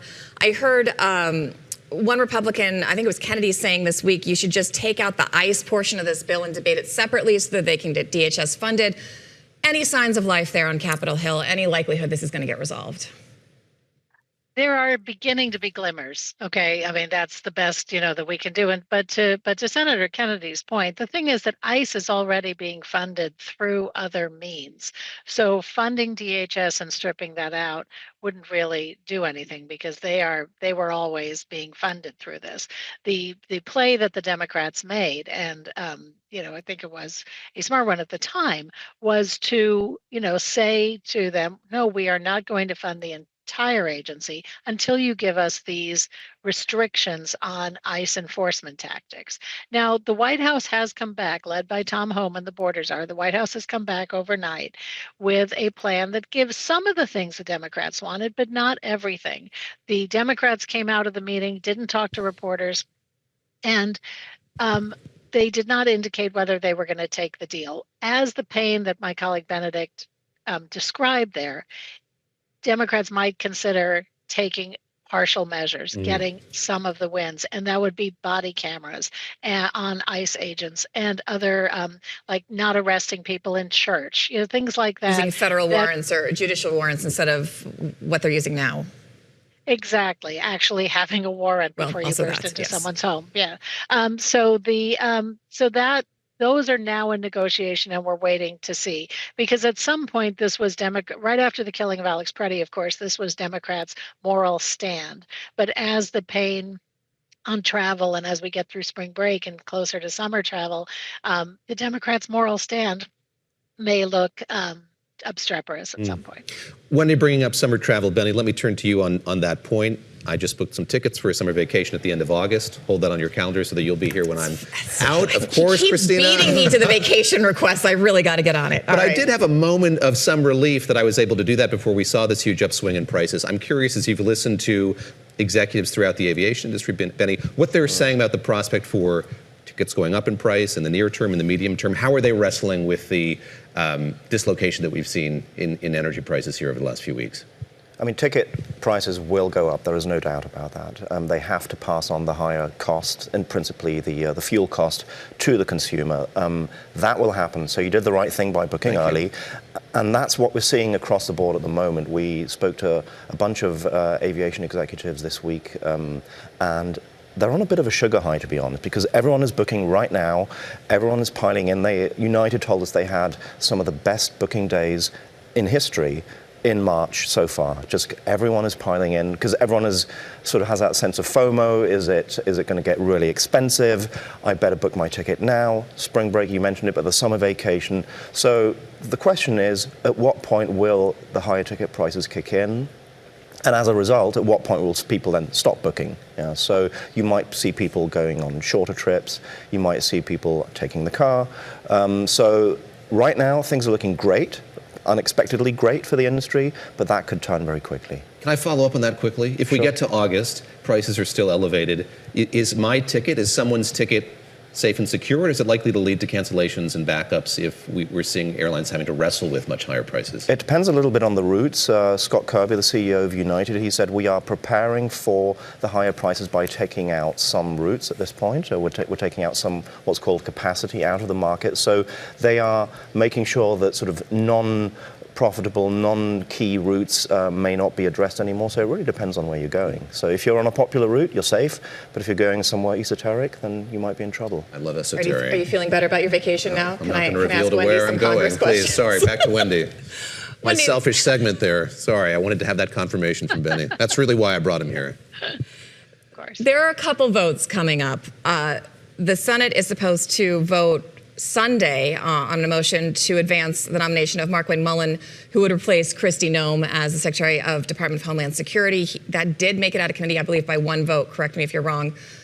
Do we think that will go through at this point? It seems like that's going to happen. Yes. The other thing they've got going is a possible $200 billion Iran war request from the Pentagon and the Save America Vote Eligibility Act. Run us through those. Okay, so taking them one at a time, Markwayne Mullen is going to be confirmed. I mean, no Democrat will vote for him, on partisan principle, and because I'm sure they don't want him to continue these policies that Kristi Noem and Donald Trump wanted. But senators love senators. They do believe a president gets his own cabinet, and there's a majority of Republicans. So that one's done. The next one was, the $200 billion for the war. Yes. We talk about that so cavalierly, Wendy, but this is an incredible sum of money. It's 2/3 of, I believe, the Defense Department's something like 2/3 of the Defense Department's actual budget. It is a tremendous amount of money. And Congress is, staring down those midterms where their jobs are on the line, and funding this war at the level of $200 billion is enough to even make Republicans' eyes water. And I think there may be some pushback. Yet, we have yet to see a real Republican pushback to any of Donald Trump's policies. And then on the other hand, I've got multiple hands here. On the other hand, that's a tremendous amount of money, and this war is deeply unpopular. And there was another bill. And we've also got, that's okay, I'm going to stop bombarding you with questions. But we've also got, there's supposed to be a debate and a vote on this Voter Eligibility Act, this Safeguard America voting. Yes. This is a pet project of a lot of Republicans, something that they campaign on. Is that likely to get passed? Do they have the votes for that? That one's going to be a little interesting to watch. I'm not really sure. It's got some poison pill stuff that will make Democrats not vote for it, including the bans on transgender treatment and athletes. So that's a bit of a poison pill that's stuck in a voting bill. Like, some Republicans may vote against it, however, because of the mail-in voting ban. Right. That became very popular during COVID, but it's still very, very popular among older and rural voters. And where do they live? In Republican states, in Republican districts. And so there will be people who are cognizant that their constituents like mail-in voting. It's convenient. And so this may not get through, although Trump is lobbying this one, to quote him, the likes of which have never been seen. I mean, he's really hammering them on this. But there is irony there, because we saw the president flip-flop a bit on mail-in voting after after Republicans didn't do as well as Democrats. He was trying to get out the vote and tell people, go ahead, it's okay, after saying it wasn't safe and people weren't doing it, use that mail-in voting.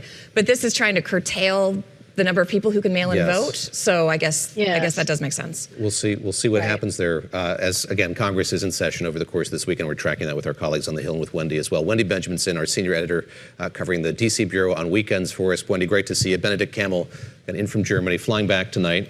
Good luck. Also, personal David Gura travel advisor. Yes. Thank you so much for joining us. We'll be in touch as the summer wears on. Always great to speak with you. He's the managing editor for space and aviation here at Bloomberg News. Got a red head on the some breaking news here. An update on the war in Iran. A red headline on the Bloomberg terminal. U.S. Central Command saying it's taken out Iran's facilities threatening the Hormuz Strait. This involves strikes on an underground bunker, radar in the area, according to CENTCOM once again. Bloomberg Economics' defense lead Becca Wasser is going to join us next. We'll dig into all of that with her as Bloomberg This Weekend continues on Bloomberg Radio and Bloomberg Television.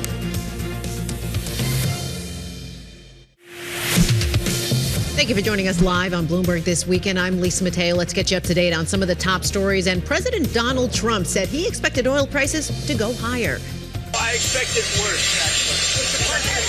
I thought that oil prices would go much higher when I did this.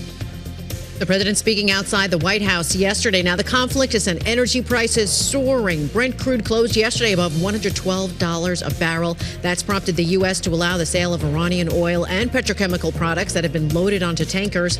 And the first oil from President Trump's planned 172 million barrel emergency release set to start flowing soon. According to a document from the U.S. Energy Department, roughly 45 million barrels being released from the U.S. Strategic Petroleum Reserve. And a federal judge, it's agreed to block the Trump administration from enforcing a policy limiting news reporters' access to the Pentagon. The New York Times sued the Pentagon and Defense Secretary Pete Hegseth in December, claiming the credentialing policy violates journalists' constitutional rights to free speech and due process. And more action on the second full day of the men's NCAA tournament. It was a close matchup. We had Kentucky and Santa Clara, but in the end, Kentucky moved forward. They beat Santa Clara 89-84. You had defending champs Florida. They moved on after pummeling Prairie View 114-55. Yikes, that was a tough one. And locally, St. John's beat Northern Iowa 79-53. Unfortunately, if you go local, LIU, Hofstra, they lost or they're knocked out of it. But a lot of local action, though. A lot of local action. I watched the LIU game. You, Christina? No? No, you know the answer to that. Wait till we get to the Sweet 16, maybe. Promise, when it's tennis, I will care. I think TCU is still in it. I definitely know, even though I went there and have been tracking it. Okay, let's move on. Lisa, thank you so much. Lisa. David outs me on national television. It's fine. Look, we have some breaking news moments ago. The CENTCOM commander, Admiral Brad Cooper, says the U.S. has destroyed Iranian radars monitoring the Strait of Hormuz. This is on a video posted online, going on to say the following. Also remain zeroed in on dismantling Iran's decades-old threat to the free flow of commerce throughout the Strait of Hormuz. For example, earlier this week, we dropped multiple 5,000-pound bombs on an underground facility located along Iran's coastline. The Iranian regime used the hardened underground facility to discreetly store anti-ship cruise missiles, mobile missile launchers, and other equipment that presented a dangerous risk to international shipping. We not only took out the facility, but also destroyed intelligence support sites and missile radar relays that were used to monitor ship movements. Iran's ability to threaten freedom of navigation in and around the Strait of Hormuz is degraded as a result, and we will not stop pursuing these targets. That's Admiral Brad Cooper there with that update from just a moment ago about what's been happening on and around the Strait of Hormuz. Becca Wasser joins us now. She's Bloomberg Economics' defense lead. Grateful to have you this morning, grateful to have you at this moment. And I'm curious what your read is of what the Admiral said there in those comments. We'd seen the U.S. take some action already on areas nearby that strait. How does this advance the story? What does this indicate to you about what success the U.S. has had here? So I actually think it doesn't indicate that much. I do appreciate the transparency that Admiral Cooper is having about what the U.S. is doing in Iran. But that said, I think we've already seen these announcements of various attacks to degrade Iranian capabilities. But that doesn't necessarily mean that these capabilities are off the table. There's also a real focus right now on Iran's conventional capabilities, its conventional navy, its anti-ship cruise missiles, its command and control architecture. And while that is all well and good, Iran can do a lot with very little. It can threaten the Strait of Hormuz with drones. It doesn't need to have some of its large warships. It can use IRGC fast boats. There are so many different ways that Iran can still threaten the Strait of Hormuz that are more asymmetric. And some of these attacks will most certainly degrade Iranian capabilities, but it doesn't take them out entirely. And that, I think, is where we maybe have some problems with the theory of victory that's being put forward by U.S. Central Command, the Pentagon, and, frankly, President Donald Trump. Becky, you mentioned transparency, and it's nice to hear updates on the operations, but in previous administrations, Republican and Democrat, this would have been a press conference. Why wasn't this a press conference? And can we get your take on this court ruling that those Pentagon passes were taken away, the parameters by which you could retract a Pentagon pass were not legal? I mean, it would have been a press conference. And in fairness, we have had Pentagon press conferences pretty routinely since the start of the war with Secretary of Defense Pete Hegseth and Chairman of the Joint Chiefs of Staff, Dan Kane. Yeah. However, that doesn't necessarily mean that everyone's in the room, right? We're all watching from afar quite often because there is this new Pentagon press corps. So there is transparency, but it's so focused on all of these tactical successes as opposed to focusing on the bigger picture and strategic success. There's also the question of why hasn't there been any open door congressional hearings about this? That's definitely something we would have seen in previous administrations. And something we've heard from Republicans about, that if they were to authorize this $200 billion package, they would want to see those hearings. I think Senator Kennedy said that in remarks yesterday. Becca, I want to ask you about your most recent piece. You're writing about kind of the military tack that this president has taken or favored. That is favoring air power, special operation forces. You use a term that candidly I love, which is Gucci high-end long-range equipment. What he's experiencing now, though, is the degree to which that works in kind of a longer-term scenario here. You write that violence wielded from afar can only accomplish so much. I'd love for you to talk about that lesson learned, especially as we've been talking about over the course of this morning. The president is clearly thinking about the prospect of going to Kharg Island and trying to take that very critical part of Iran's oil infrastructure. Part of Trump's way of warfare has been this idea of war without entanglement, the idea of no boots on the ground, no big coalitions of the willing, no need to actually be there, just use coercive force in any way that you can from a distance. But when you try and do that without clear objectives, oftentimes you find that it doesn't work. And so Trump has found himself having these strikes and then potential restrikes. And I think looking at the Iran war, we can even think of this as a restrike. Trump went in during June of last year for Operation Midnight Hammer. It didn't actually achieve what he set out for it to achieve. So we find ourselves mired in conflict yet again. And I think with this current war going on much longer than Trump intended, there's the potential for ground force deployment. As you said, we've seen various Marine units get called up. And at this juncture in time, it potentially risks becoming one of the very forever wars that Trump campaigned against. And that just shows the limits of his approach to warfare.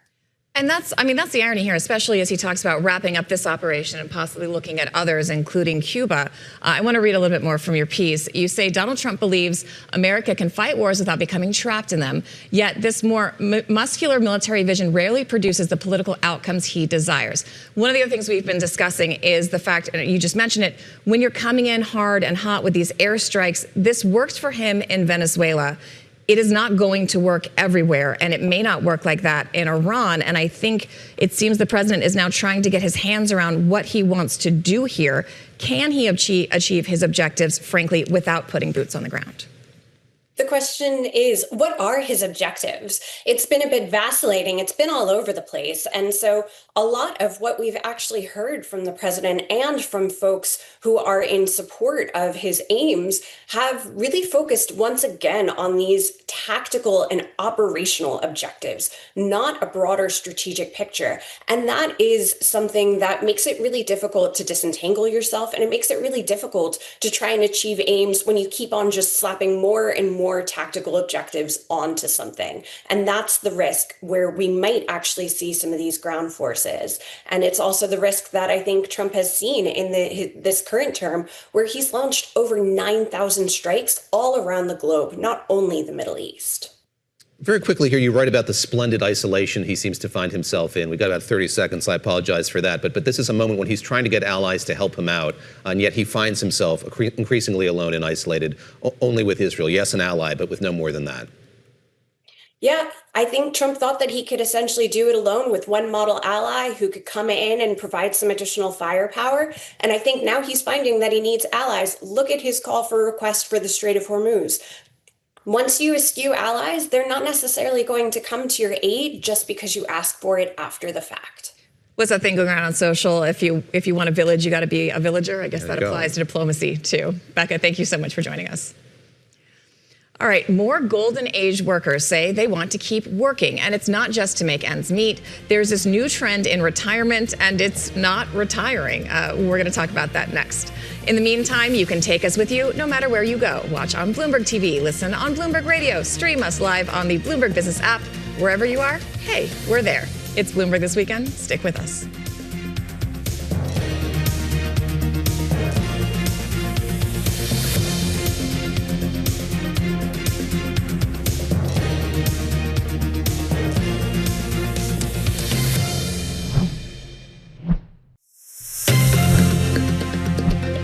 Welcome back to Bloomberg This Weekend. I'm Christina Ruffini here with David Gura. All right. Forget retirement parties and gold watches. More workers 60 and up are opting to keep at it for longer, and it's not just because they're motivated by needing the money. More than half of people looking at phased retirement say they want to engage in the world and keep their minds active. I still would like a gold watch, just for the record. I mean, don't we always? Well, all right. You can do that and engage in the world. You bring They're all not of this up. Exclusive. Worth asking the co-founders of Boom Radio, as in radio for boomers. They spoke to Bloomberg senior editor Stacey Vanek Smith about the value and fulfillment that they find DJing into old age. Stacey joins us now. Stacey, great to see you. Thank you. Thank you for having me. This was a really fun piece. It's a very fun piece. It was a delight to report. Introduce us to David Lloyd, founder of this network. How did it come about? He'd had a long, successful career as a radio DJ. Was it something of a crossroads? He was definitely at a crossroads. So this was in the early days of the pandemic. He was 59, and he had been kind of phased out of his job. He was in music radio, very youth-oriented industry, and his husband had just been laid off from his DJ job, and all of his peers were kind of being phased out, taking consulting jobs. At the same time, as a listener, he was hearing some of his favorite hosts and anchors in news and music getting replaced. Disappear. Yeah. And he was feeling, as a listener, a little alienated, like this wasn't for him. The music wasn't for him, the cultural references. And so he had this idea. He thought, I think there's an audience for this. What if we made a radio station for older people? He emailed his old boss, who immediately emailed him back with a spreadsheet. Amazing. And said, I think we can make this work. That's all good bosses do. Yes, exactly. ready with the spreadsheet. Yeah. And he took money out of his pension. They started this. He said they called all these legendary presenters. He said everyone said yes. Incredible. And now it's this huge success. They have more than 1 million listeners a month. They've spun off 2 other stations.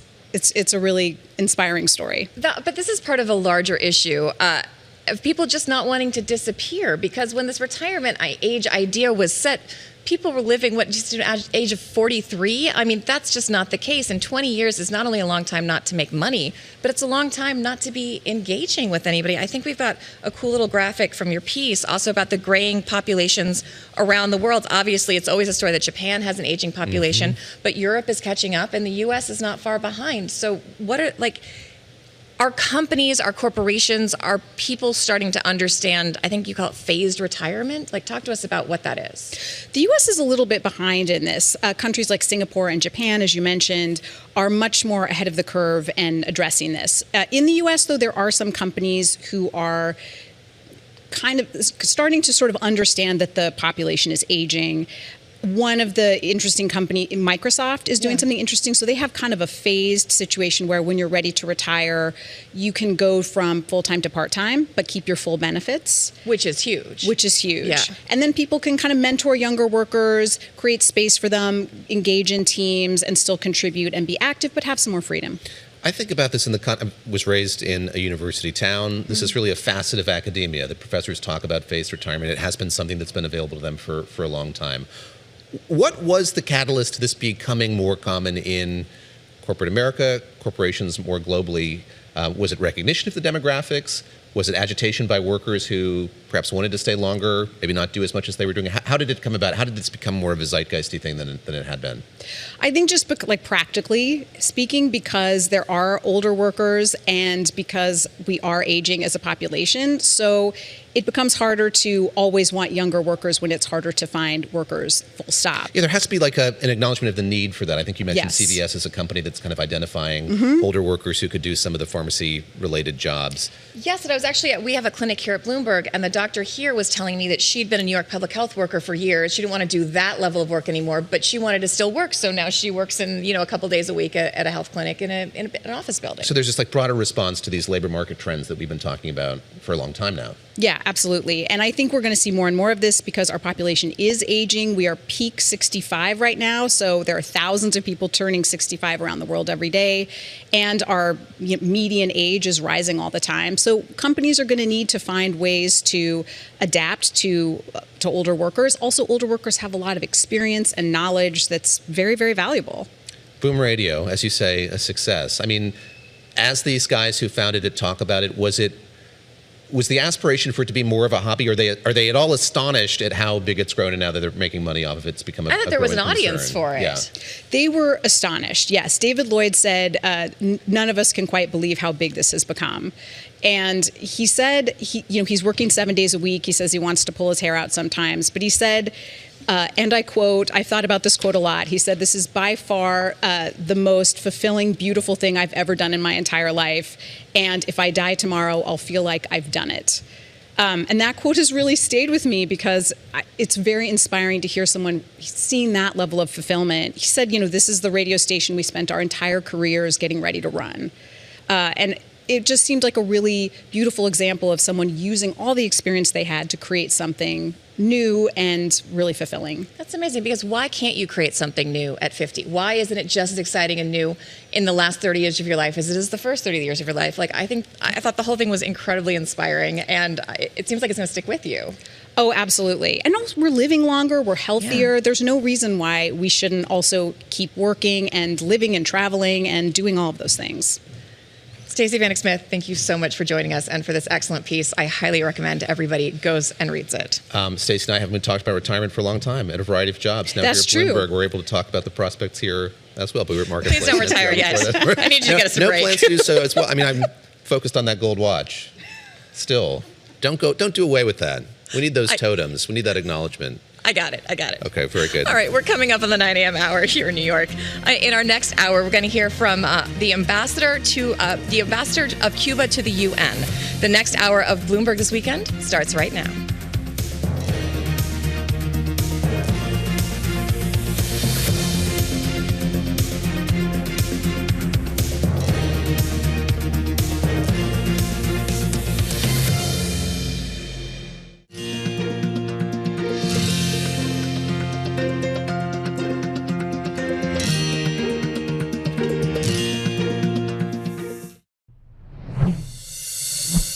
Coming up on Bloomberg This Weekend, President Trump says he's considering winding down the war in Iran an hour after saying this.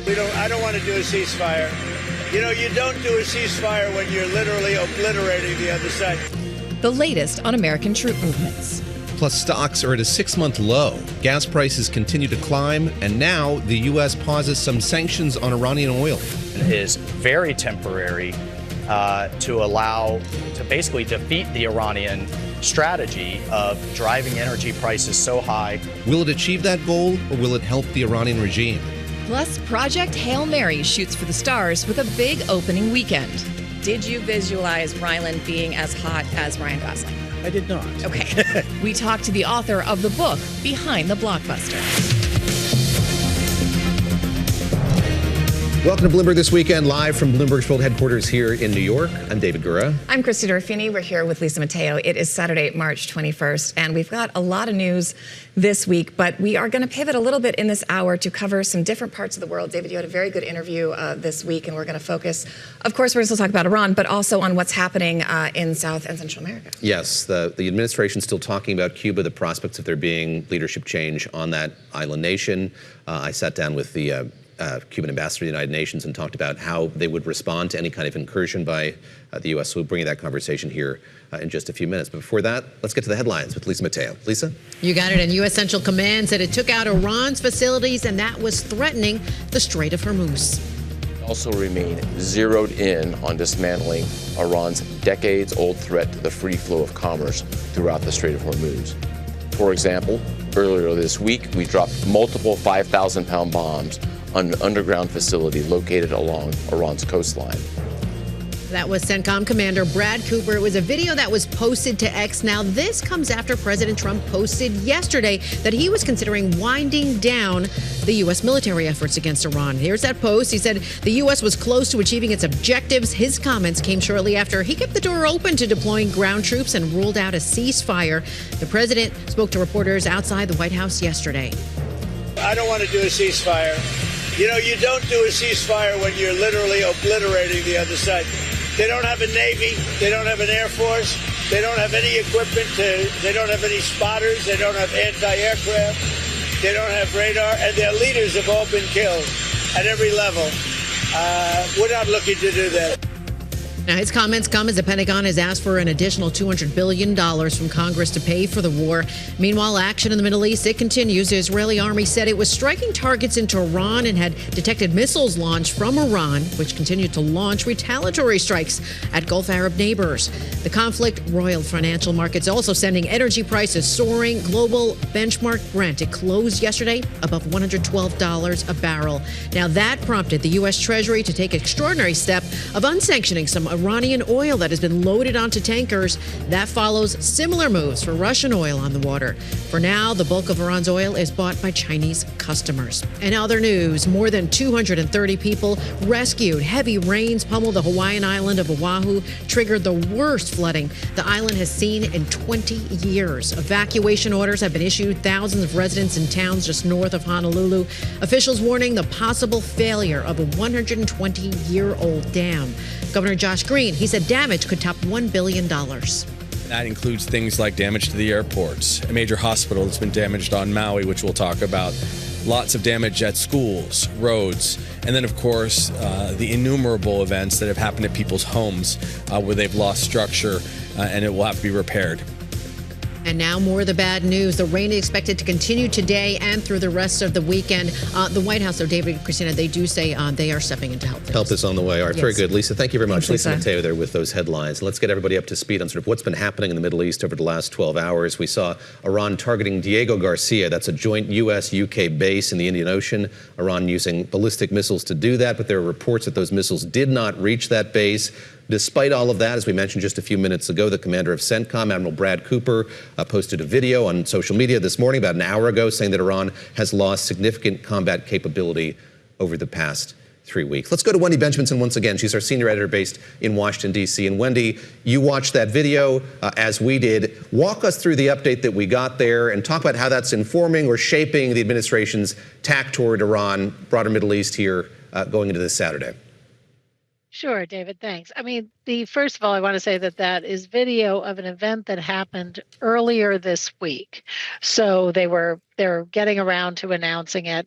And, it looks like a significant attack. And Trump has said that the important thing was to degrade Iran's facilities along that coastline where they are threatening ships that go through the Strait of Hormuz. Note, he has also said that and I think you were quoting running the clip a minute ago, he has said they have no navy. And yet we saw the Iranian Navy escort an Indian gas tanker through the strait just a day ago. So again, we don't know exactly where we are. Trump says he doesn't want a ceasefire. But he wants to wind down the war, and yet he's sending ground troops. I mean, I think we're really witnessing him thinking this through out loud. The other thing that is confusing me a little bit is Iran's leadership as well. They've named this new Ayatollah, who's the son of the original Ayatollah, and originally was off the table as someone they did not want to be in leadership. Now he's been given the job, allegedly, reportedly, but we still haven't seen him. He issued a New Year's message, very combative, very forceful, saying they're going after the enemy. But it's unclear who is really in charge in Iran right now, whether it's the mullahs around him, what condition he's in. Do we have any kind of updates what the U.S. is saying about how they believe, what kind of shape he's in, or what kind of leadership approach he's taking if he's in charge? Well, only in the sense that we have heard that they don't know who's in charge and they don't know who to talk to. Remember that at the beginning of this war, Trump said that all the people he had in mind who would be good to take over Iran were killed by either the U.S. or Israel.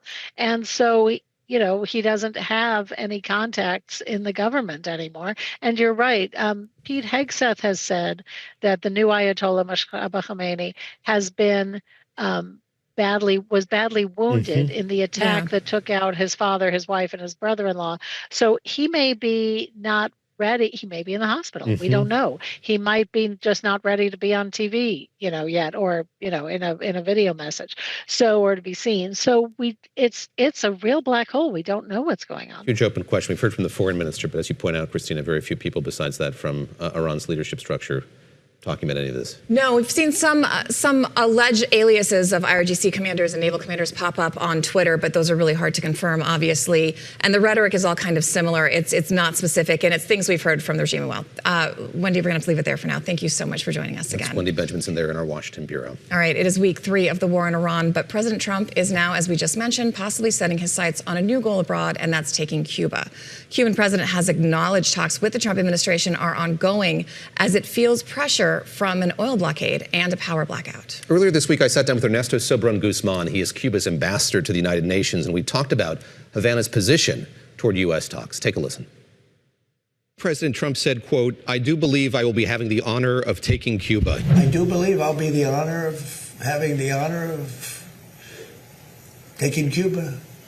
That'd be good. That's a big honor. Taking Cuba. Taking Cuba in some form, yeah. Taking Cuba. I mean, whether I free it, take it, I think I could do anything I want with it. What is your reaction to some of the rhetoric that we've heard from the President of the United States? Well, during the last 3 months, almost every day, President Trump or Secretary of State Marco Rubio said something like this: friendly takeover, we are negotiating, we are not negotiating, we are ready to bomb and destroy everything. And for us, we have been our position is clear crystal.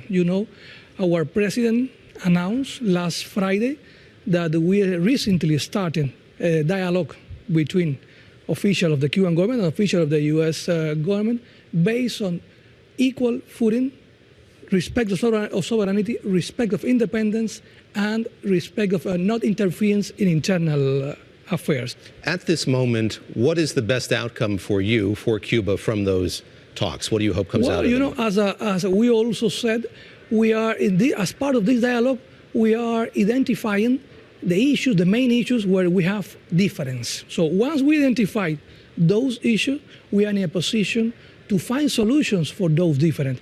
And at the same time, we are in a position also to identify areas where we can cooperate in benefit of mutual part, because usually people talk that a conversation between Cuba and the U.S. is only beneficial for Cuba, and it is not. It's beneficial for both parts, like we proved in the past. You talked about what's on the table and what isn't. So we had the Secretary of State saying Cuba has to put new people in charge. Is Cuba willing to make changes to senior leadership to appease the United States? Not at all. As I told you, this is the only people that has the right to elect our leadership is the Cuban people. So no one will come to tell us you have to do this or to that in this regard, So it is part of, we are not asking the U.S.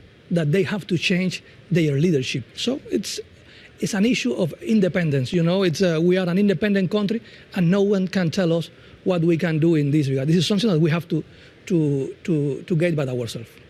Your president said this earlier this week. Any external aggressor will encounter una resistencia inexpugnable, an indomitable resistance. Your job at the UN is to explain to the world the policies of your government. What does an indomitable resistance from Cuba look like? That means that we are ready for any scenarios.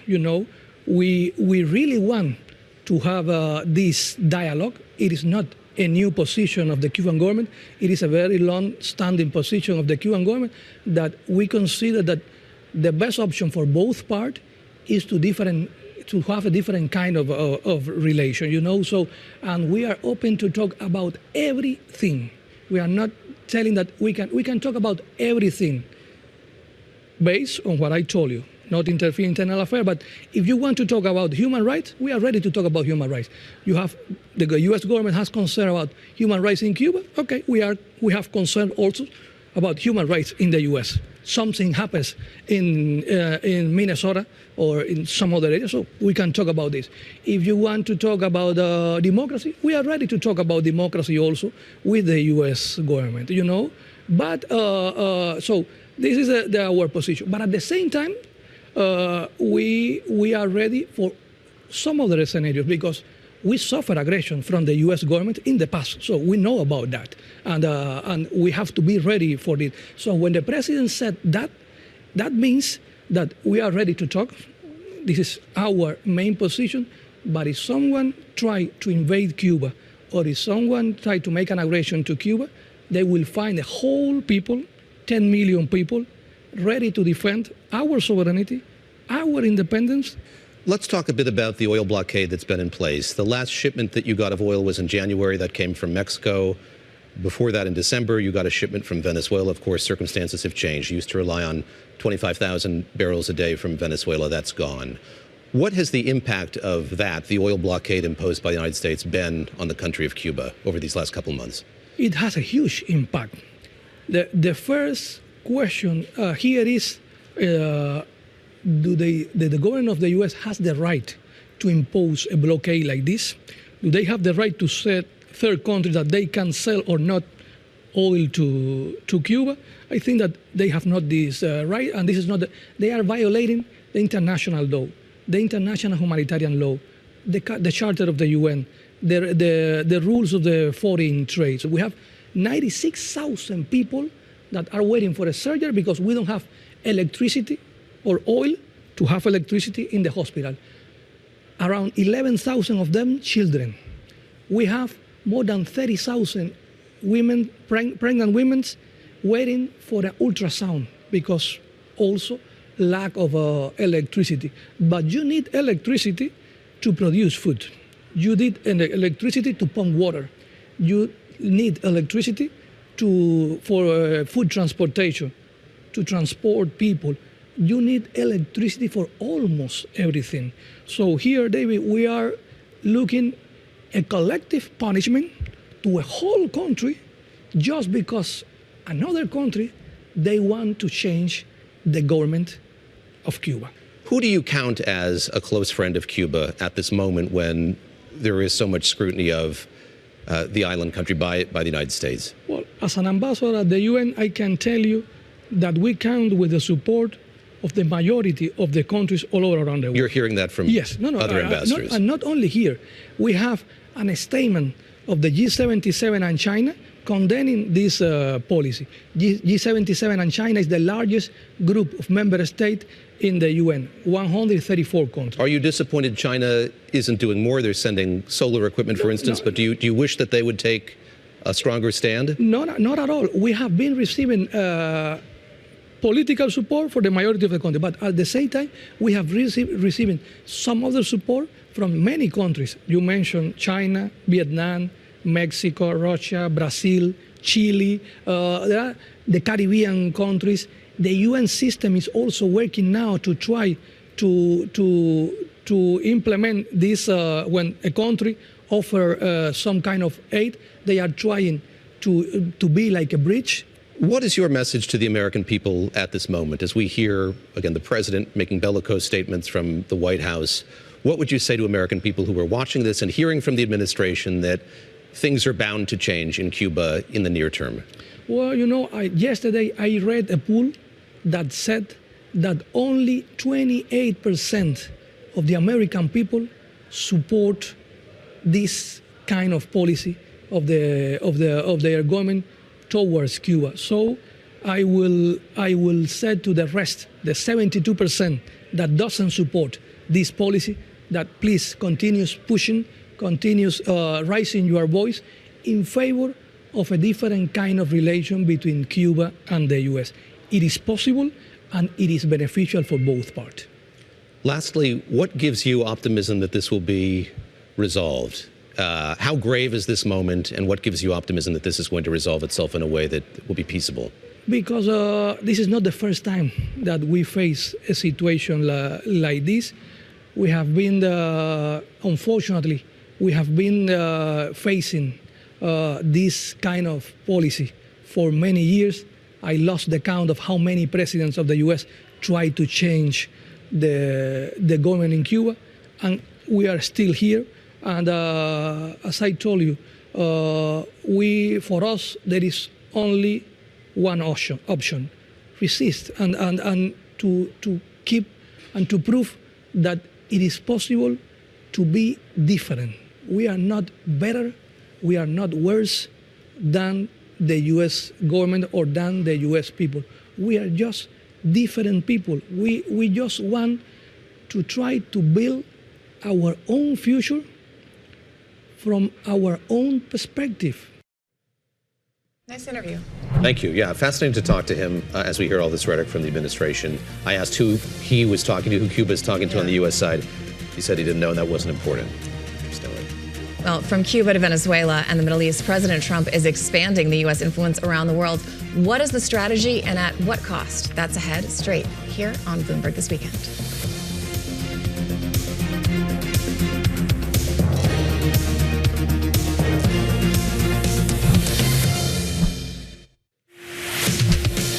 Thank you for joining us live on Bloomberg This Weekend. I'm Lisa Mateo. Let's get you up to date with some of the top stories. And President Trump says at a certain point, the Strait of Hormuz will open itself out. It's a simple military maneuver. It's relatively safe, but you need a lot of help in the sense of you need ships, you need volume. And NATO could help us, but they so far haven't had the courage to do so. And others could help us, but, we don't use it. At a certain point, it'll open itself at a certain point. But we've defeated the enemy. The president speaking outside the White House yesterday. Meanwhile, Bloomberg reporting Tehran trying to impose a traffic control system through the strait, permitting safe passage for friendly vessels. Sources say the Iranian Navy had guided an Indian liquefied petroleum gas tanker through the Strait of Hormuz last week, allowing the ship to pass on a pre-approved route following the diplomatic engagement by New Delhi. Well, a bill to fund the Department of Homeland Security failed to advance Friday in the Senate. It comes as lines to get through security at some of the country's biggest airports continue to grow. Call-out rates for TSA workers who are not getting paid during the government funding lapse are on the rise. Senate Democratic leader Chuck Schumer said he would offer an alternative measure today to fund the TSA as lawmakers hold a rare weekend session. And now Elon Musk stepping up to the plate, extending an offer to pay the salaries of the TSA workers affected by the partial shutdown. He made that post on X.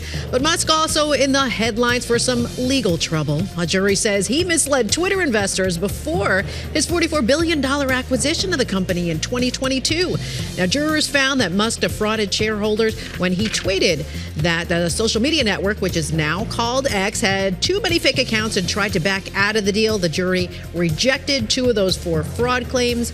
Musk's lawyers, David and Christina, they said they will appeal that decision. All right, Lisa, thank you very much. 2 unrelated stories. I remember when that happened, and it was very clear that that's what he was trying to do, but then he bought it anyway. Yeah. So, all right. With Iran front and center, President Trump's international ambitions are under the spotlight. Trump's second term has led to new threats against Cuba. He's picked up Venezuelan President Nicolas Maduro and at times voiced aspirations for control of both the Panama Canal and Greenland. So what exactly are his ambitions here going forward? Joining us now is Vera Bergengruen, national security reporter for the Wall Street Journal, and Missy Ryan, she's a staff writer for The Atlantic. And Missy, let me start with you. I'm very curious how what we've seen, what we are seeing play out in Iran, has maybe altered the president's appetite for adventurism going forward. Yes, he still talks about Cuba. Obviously, Venezuela is still very much inchoate in terms of its leadership transition, so much as it's been one. Does he have the appetite to do more here, or is he sort of squarely focused by necessity here on what's going on in Iran? I actually would say things are going in a different direction. I think Venezuela and the fact that they see this as a great success, they've gotten access to the oil reserves in Venezuela. The production is moving in the right direction. There's no kind of Iraq-style situation that the critics predicted. There's no democracy yet, but I don't think that that's a big priority for Trump. I think that fact actually has emboldened the Trump administration in going forward to Iran. And you're seeing tactically a very successful operation so far in Iran in terms of degrading Iran's power projection ability in the Middle East. Yet to be seen whether they actually will achieve those results of freeing up traffic in the Strait of Hormuz. It's a very difficult asymmetric problem for any great power. You know, just even the threat of mines can deter commercial traffic. But I do think that has, we obviously don't know whether they're going to be successful on a strategic level in terms of getting a more friendly regime there. I think that's obviously the biggest question.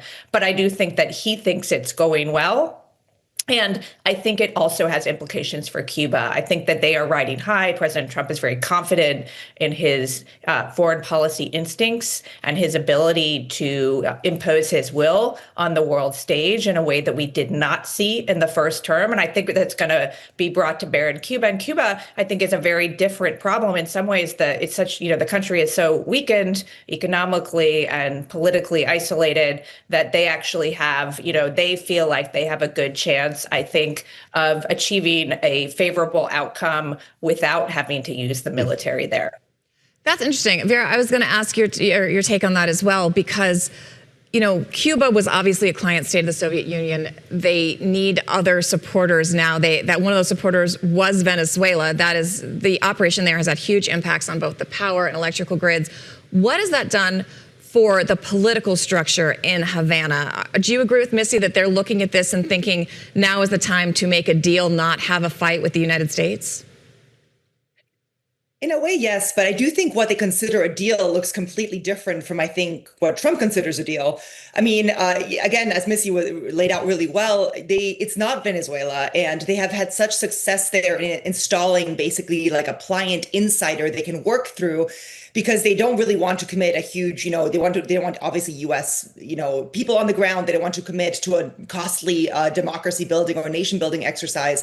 So they want to work through some kind of insider. But it's different from Venezuela because it has to be politically palatable in a way that is really difficult because, again, given who the Secretary of State is, Marco Rubio, who all these, a lot of very powerful Cuban American politicians. Florida voters, yep. Florida voters and in a midterm year. So, it's not going to be, it's going to be unpalatable to have a Delcy Rodriguez of Cuba, somebody who was in charge of this regime, take over. So, the Cubans are starting to open up, they're offering different things. They're offering, Cuban Americans can come and invest here. They can open businesses. They're trying to offer these economic concessions, which only work if the U.S. actually removes some of its own sanctions and decides to do that, which, again, has always been a no-go for the Florida community. So they're really talking on parallel tracks because the Trump administration has made it clear they want political change in a way that they haven't really sought in Venezuela.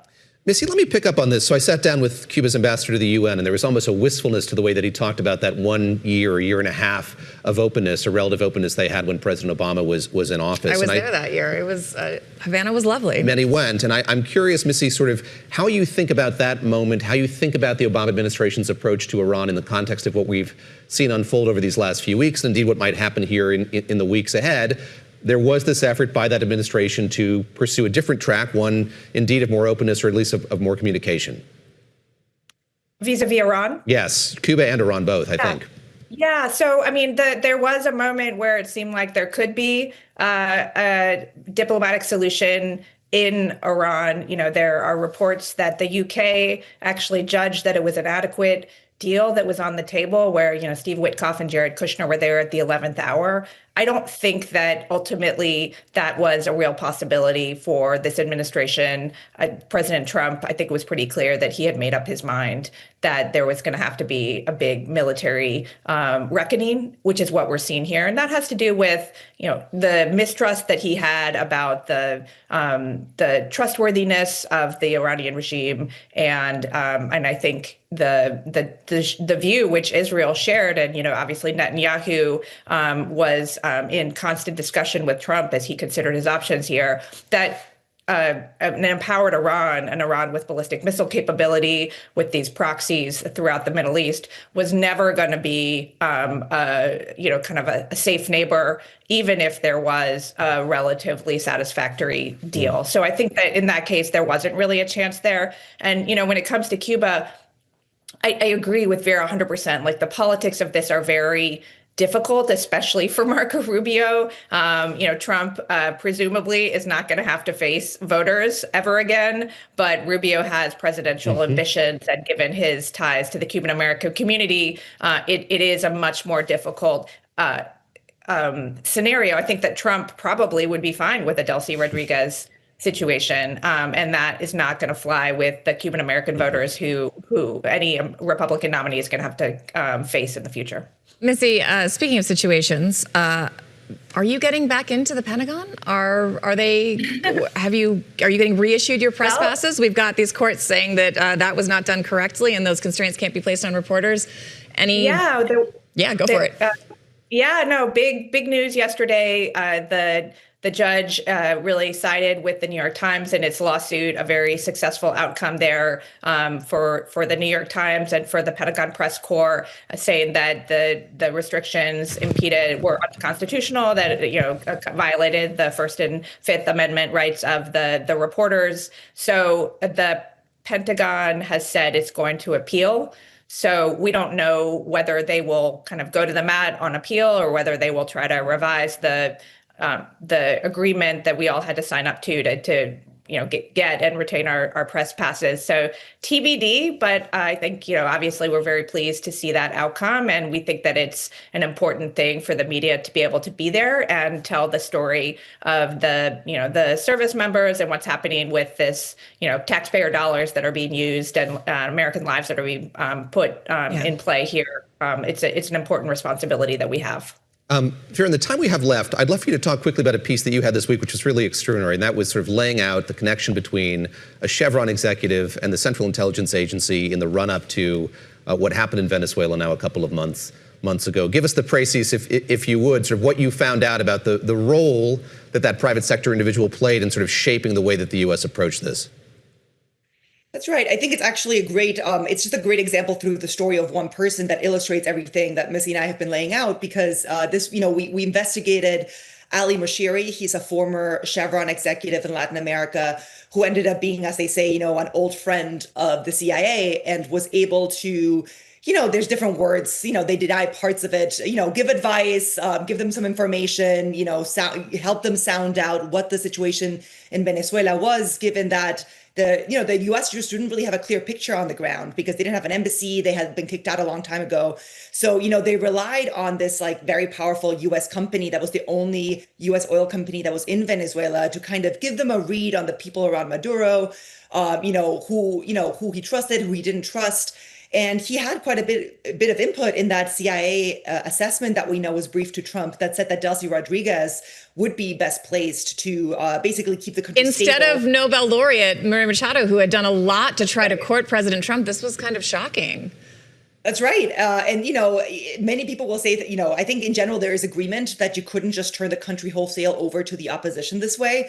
But, I think the biggest takeaway from the story, which was really, really interesting to report, is how Trump is kind of thinking like a private oil company in some senses. Like his foreign policy is much more the way that these companies that deal with some unsavory characters sometimes or deal in undemocratic countries or in sanctioned countries operate, which is we just do the best for us. It's a pragmatic way of extracting what you need, which is very different to the way the United States usually conducts itself in terms of, at least lending a lot more lip service to democracy and to nation building. And, in some ways, it really does seem like Trump picked up quite a few of the ways that companies like Chevron operate. And we're seeing that again, as we've discussed, in Greenland, in Cuba, we'll see about Iran. But I thought that story was a really interesting way to get a bit into that mindset. It's a tremendous story. We commend it to everybody. Vera Bergengruen, thank you very much for joining us. Thanks to Missy Ryan as well from The Atlantic for your time. Hope you both come back.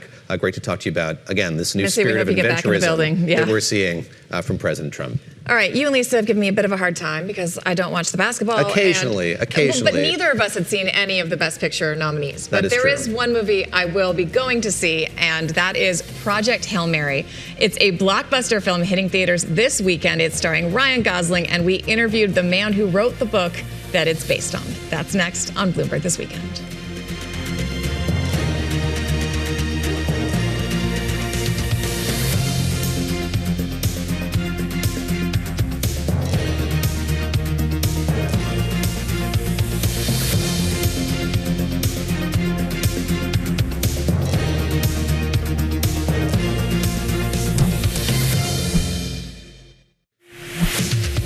Thank you for joining us live on Bloomberg This Weekend. I'm Lisa Mateo. Let's get you up to date with some of the top stories. And President Trump says he expected oil prices to go even higher.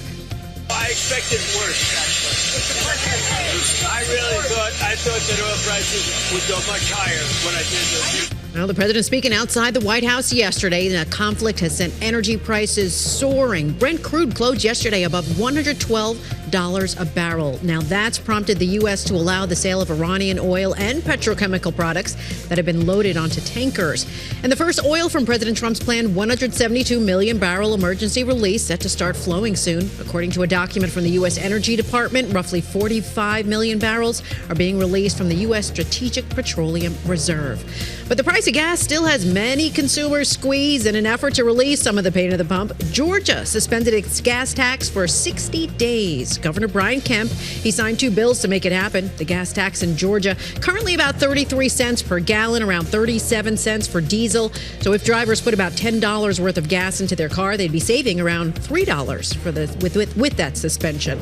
And in other news, a federal judge agreed to block the Trump administration from enforcing a policy limiting news reporters' access to the Pentagon.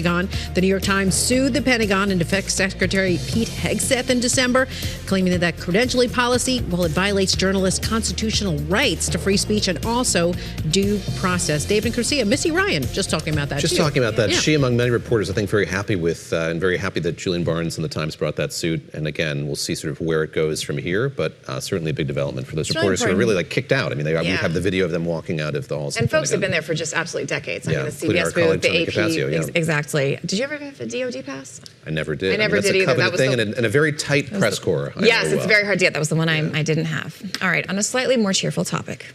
And unrelated. Completely unrelated. Yes. Do you guys know this book? Yeah, I don't. All right, so this is by the guy who wrote The Martian. This is Project Hail Mary. This movie is out this weekend. It is about a reluctant school teacher scientist who gets launched literally into space against his will and has to go save humanity. And he ends up there for reasons I'm not going to get into by himself, except all of a sudden he gets some help from something from another planet. It's a great book. I'm hopeful the movie is going to be just as awesome. And you know who else was great was author Andy Weir, who sat down with us, talked about how he gets his ideas and also how, despite all of his success, the puppet got a better hotel room than he did on the press tour. When you were pitching this to your publishers, you said, hey, I got an idea for a guy who's kind of trapped in space by himself and he's got to like science his way out of it. At any point, did they say to you, dude, you already wrote this book? Yeah, you already wrote that. Well, I mean, I pitched it to him as like, I've got a first contact story and interstellar travel and stuff like that. And, you know, he's not alone. Was there a debate about whether or not to reveal the alien in the movie trailers and things like that? Because there was. So how did that go? And how do you feel about that they did reveal him? So there was a lot of discussion about that because, of course, in the book, it's a complete. I had no idea. I literally screamed at the book. Yeah. That was the intent. We wanted you specifically to scream at the book. Perfect. But that was a big twist, and the readers are very good about not spoiling things for each other. Moviegoers are not. Like, moviegoers will tell each other everything. And also, like, if we hid the fact that Rocky was in the movie, by now, everybody would be talking about there's an alien in this movie. Like, it would be general public knowledge. So we thought that plus, hey, this isn't just a story about some schlub out in space by himself. This is a story that includes an alien and all sorts of really cool stuff. And that we want to draw people into the theater. Things get a lot more interesting when they find out, okay, there's an alien in this one. And it's not like a little green man alien. It's basically an anthropomorphized rock. So I was trying to avoid anything that looked like, you know, just a human. Not getting your Captain Kirk vibes. No. Okay, right. I wanted an alien that was very, very alien. And so I wanted his environment to be incompatible with ours and vice versa. I mean, shoot, that happens on Earth. Like, if you exchange the positions of a shark and a camel, they're both going to die. Right. And so, I don't know a lot about science, but I know that is true. You know that is true. There are very few aquatic camels. To our detriment. So which comes first when you're writing, the science or the plot? Usually the science. In this case, I'll figure out something that I want, and then I'll kind of back calculate a way to allow that and try to find the minimum little violation of like real world physics or whatever. Do you check your math? Do you like send this stuff out to people? Okay. Well, no, I don't have other people check my math. You check your own math. I check my own math. And sometimes I make mistakes, and that's the way of things. There are no lives riding on the line here. It's just a fictional story. If I mess up, I mess up. I'm a former White House correspondent, foreign affairs correspondent, and in D.C. there is a book. I'm a big step down. No, this is incorrect. Big step down. Correct. This is the interview I've been looking forward to most for weeks. There is a book club of all former or current White House producers and correspondents in D.C. It's all women. We do not read sci-fi. We read like smart fiction, sometimes less smart fiction. Usually it's a way to escape the news cycle and drink some wine and talk about our families. Someone suggested this book. It was a bit out of left field. My group chat is blowing up this morning with questions for you because they are all completely obsessed with this. Did you know this was going to have such an appeal to folks who aren't necessarily into sci-fi? Well, I always try to appeal to people who aren't necessarily into sci-fi. I don't go out of my way. It's just my mechanism of storytelling is to try to make it's. I mean, yes, it's a science fiction story, but it's really a story about friendship and loyalty to newfound friends and so I guess my brand or whatever it is I sell optimism. And like I have in real life a very high opinion of humanity, and I feel pretty good about the human species and that I think we're pretty awesome. And so I think that ends up having an appeal to a lot of people. You don't have to be obsessed with science to enjoy these stories, I hope. I did get some other questions from my book club. One was, did you visualize Ryland being as hot as Ryan Gosling? I did not. Okay. To be fair, though, I don't have a very visual imagination I heard at you all. Talking about this. Yeah. This is really interesting to me. Yeah. So I'm kind of on the aphantasia scale, which means like when I try to visualize something, I get more of a blob. I mean, it's not. So they usually use. But how does that work when you're writing? It's conceptual. Like, so in my mind, what I'm seeing is a concept, like a blob of a person talking to a blob of another person in a sort of a blobby, undefined background. The best way to describe it would be is if you've ever had a dream and, you know, the focus of the dream is you talking to the magical cat or whatever's happening in your dream. The background, like, describe the background. It's like you didn't define it in your head. And so you can't really tell me what's in the background. It's just sort of this blobby. There's something there, but for me, it's also in the foreground. It's just this concepts. I mean, I personally like that about your writing because it allows the reader to kind of fill in a bunch of those details, which is why I think we were all so interested in seeing Rocky, the alien, because I had a really hard time picturing what that looks like. I could tell you, he has a pentagonal thorax, kind of, and he has like 5 legs, and they each end in 3 claws. But I don't know, like, if his limbs were skinny or thick, or if they're smooth or bumpy, or if they're symmetrical or asymmetrical. So when I went to the model shop during the shoot, and when I went to the model shop and saw Rocky, that was like the first time I'd seen Rocky. It was like, oh, I get it. Oh, so that's what Rocky looks like. Now I know. That's incredible. And you and I were talking briefly earlier. It seems like Rocky might be getting better VIP treatment than you on the press tour. Do you want to explain what you were saying to me earlier about who gets the nicer hotel suite? For our viewers who don't know, Rocky is it's a practical effect. So it's a giant like puppet that's operating. I love practical effects. Yeah, it's as practical as it gets. I mean, there's CG, like smoothing of the motions, some and like some of the finger movements and stuff like that. And there's plenty of CG shots. Let's be clear, and also the digital removal of all the sticks of puppeteers and things. But so at the junket, the media junket for this, which was in LA, I was like, I'm feeling good about this. They got me in a real nice room, you know. It's kind of a suite. Having your moment. Yeah. I'm an important guy. And then like Rocky's room, because they had a room for Rocky where like reporters could go like talk to Rocky and stuff like that.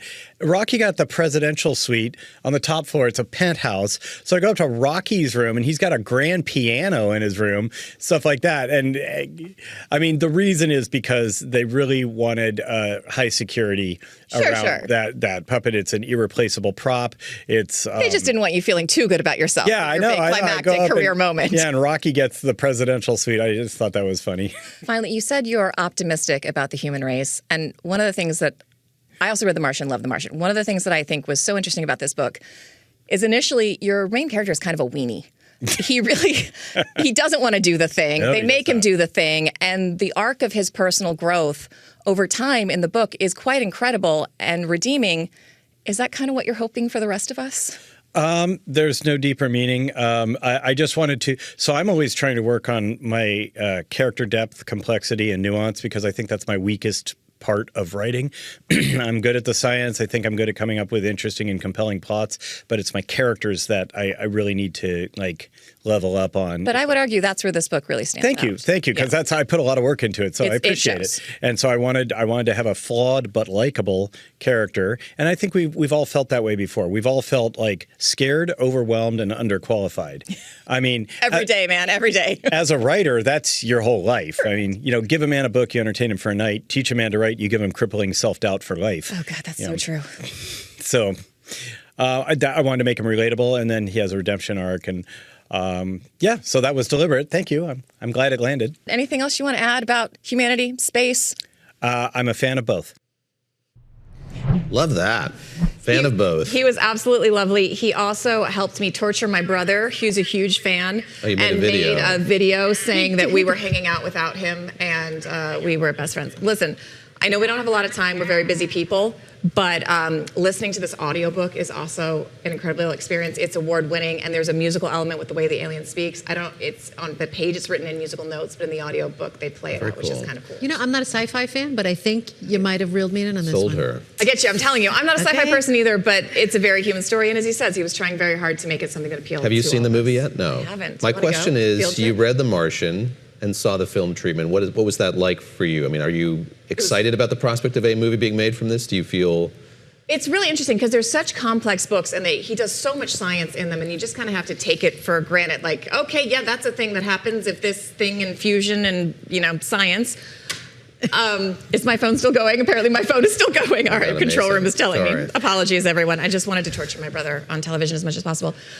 It was translated really well, and I'm hoping this is the same. And it seems like he was very involved in the process, so I have faith.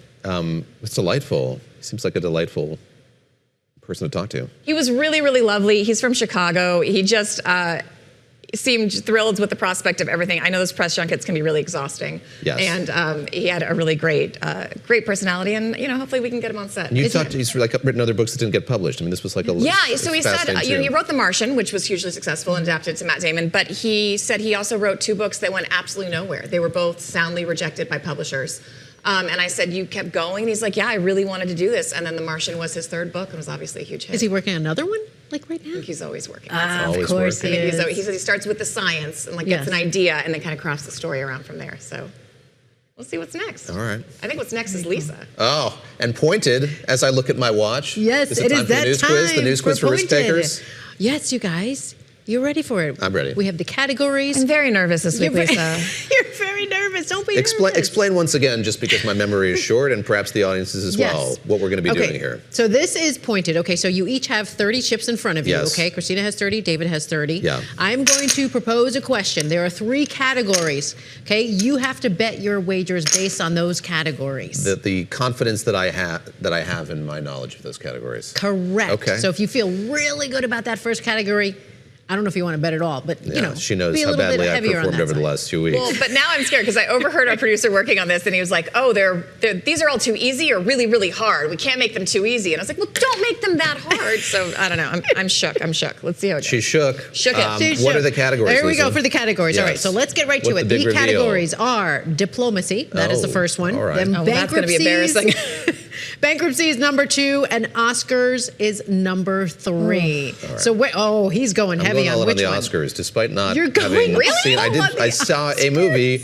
I saw a movie. What did you see? I saw Train Dreams. Oh, how was it? Okay. Very good. Based on a Dennis Johnson novel, but Good, not good. one of the marquee favorites, No, but it's in my standouts of queue. the It night. looks- it It's looks in your great. queue. Anyways, I did watch the Oscars. I'm going to go 20 on that and 10 on diplomacy. All right, I'm hoping I don't embarrass Leaving myself. bankruptcies to the rest you're of going you. 20 on nobody's diplomacy, excited about Christina. I'm bankruptcies. doing 20 on it seems. diplomacies. I am not confident in bankruptcies, and then I will hopefully not. No one's confident in bankruptcies. Well, No, including the companies that are going bankrupt. No, Yeah. no one's confident. All right, are you ready for your I'm first ready for the questions? first Okay, you have question. your whiteboards, you have your Yes, pens. my- Get ready, here it My is. Expo Okay. dry erase is open. Diplomacy. Let's start there, okay? The question is, this week, the Taoiseach made a traditional visit to the White House. Which country does You know he lead? this. Taoiseach. Can I ask you to spell it, and that will just give it away for the I world could. here. Would you like a spelling? No. He's looking. He's going. He's going. There we go. I think you I've said, guys, I yeah. even see like little pictures that you're doing here too. have done the same I'm peeking thing. over. Oh, yeah. at his- Okay. at his- I'm ready. at his I think pad here. so. Okay. All right. Let's flip it. Okay. He's Irish. You both say Ireland. Irish. What country? Oh, sorry. Did I not listen carefully? He's fine. Is this a failing of We'll mine? give it to Oh, you. Lisa, thank you so much.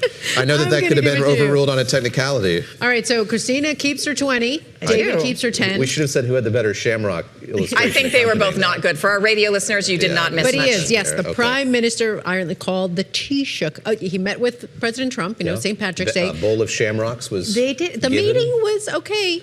He did defend British Prime Minister Keir Starmer. Yes, I saw after that. President Trump criticized him. But other than that, it was a wonderful meeting. Fountain was bright green. Now, this as is it not the often guy who is has the outside dog, White right? House. That's the president who had the dog who went around with him everywhere. I think he's out of office Ireland. now. Yeah, he Stay had this tuned adorable for dog our that next went hour when everywhere. we get into the intricacies of All right, Irish sorry, government. continue, Lisa. Please quiz us on bankruptcy. Are we ready for bankruptcies? Bankruptcies, question number 2. You didn't bet anything, either of you. Okay. Well. All right. Which company that produces a fiber, sometimes called elastane, has filed for Chapter 11? Yes. Elastane. We're naming the fiber or the company No, or the both? company. Which company, It's a company. that produces the fiber, sometimes called Elastin, has filed for Chapter 11. So what is the company that produces that fiber? I have. My God. Okay, I don't know. All right, I really we're don't ready? know. I have to pick one. Yeah. Okay, I'm going to pick this one. Okay. I wrote Chapter 11 Incorporated. Oh. I don't know. I really have no Good idea. guess. Good guess. What do you have? Lycra. Lycra. Yes, that is. Wait, really? I can't. You don't get any I will points for relish it, but that she was got no great. points for that. I thought it was spandex, and then I thought, oh, okay. No, the parent Yes, the company. maker of spandex. Okay, so Lycra, the maker of spandex, is those are the same struggling company. with I the didn't know supply that. chain issues since the pandemic. But again, inflation, tariffs, a lot has affected the company. So that's why. I think hopefully, the lack of leggings in David Gura's life put him at a disadvantage for Yeah, this. no, I don't tend to wear them. No, Unless not I'm Lycra. on a winter's run. All right, are you ready All right. for Oscars? I think we're going to do a lot better in this. Yes, Although Oscars. Christina's on a roll. All right, Oscars. Here we go. So the two films that took home the most Oscars were both distributed by which studio? So which studio? Okay, Christina betted 10. David went all in on 20. Yeah. I'm all in on this. No, I'm not feeling good about this. You're not feeling good? Okay. Me and the Animaniacs. Are you? Oh, well, okay. Flip it. There Warner you Brothers, go. Warner Maniacs. Brothers. Warner Brothers. Living in the water David. tower. MGM, Christina, you got to hand over your 10 to Mateo. I Mateo over believe here. MGM was the subject of a joke by one Conan O'Brien because MGM is now Amazon's company, and I don't think they had any. No, they also are the producers of Project Hail Mary. They did. Okay, so let's break down. Okay, the awards. So they took home 11 Oscars, right? Yes. 6 for One Battle After Another, 4 for Sinners, and 1 for the horror film Weapons, which I haven't even seen. I haven't seen that one. Oh, that was, did you watch the Oscars?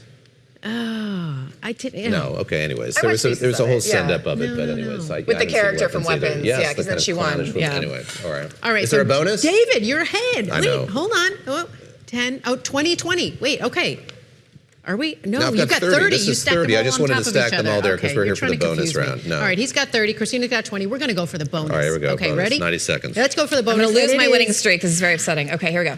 We're going baseball. Oh. That is the category. Just give it to him now. All right. Fine. In the World Baseball Classic, Team Italy had a viral home run celebration consuming which product? What were they drinking? I know this one. It wasn't Negronis. That would have been interesting, though. Would have been very, very interesting. All right, Let's I go. wrote espressos. Espressos. Yes, David. Espresso it is. Well, no, there's espresso. Well, we didn't ask for the name brand. We didn't ask for the name brand. I object. They had a whole machine in their dugout, and they would That's take as someone shots whose of last name is espresso. Ruffini. That is the most Italian Italy, thing ever. Come on. I know. Ruffini. Fine. Very good. David Gura is the winner of this pointed. You guys play along at home too. It's a lot of fun, Yes, actually. you can find it where? Bloomberg.com? Yeah, Bloomberg.com. And you get multiple choice at /pointed. home. You don't have to just come up with the You the do. answer. You get a little bit of help. Multiple choice. It's a fun game. Go try it out. It is, and I'm getting better at it with every week. I was happy to have a victory under my belt. Thank you for joining us on Bloomberg this weekend. Tomorrow, we'll speak live with Israel's ambassador to the United States, Democratic Congressman Glenn Ivey. Hope you'll join us starting at 7 o'clock Wall Street time right here on Bloomberg Television, Bloomberg Radio, and on Bloomberg.com. That's David Gura. I'm Christina Ruffini, along with Lisa Mateo. For our listeners on Bloomberg Radio, Masters in Business is up next. For TV, Wall Street Week with David Weston starts right now.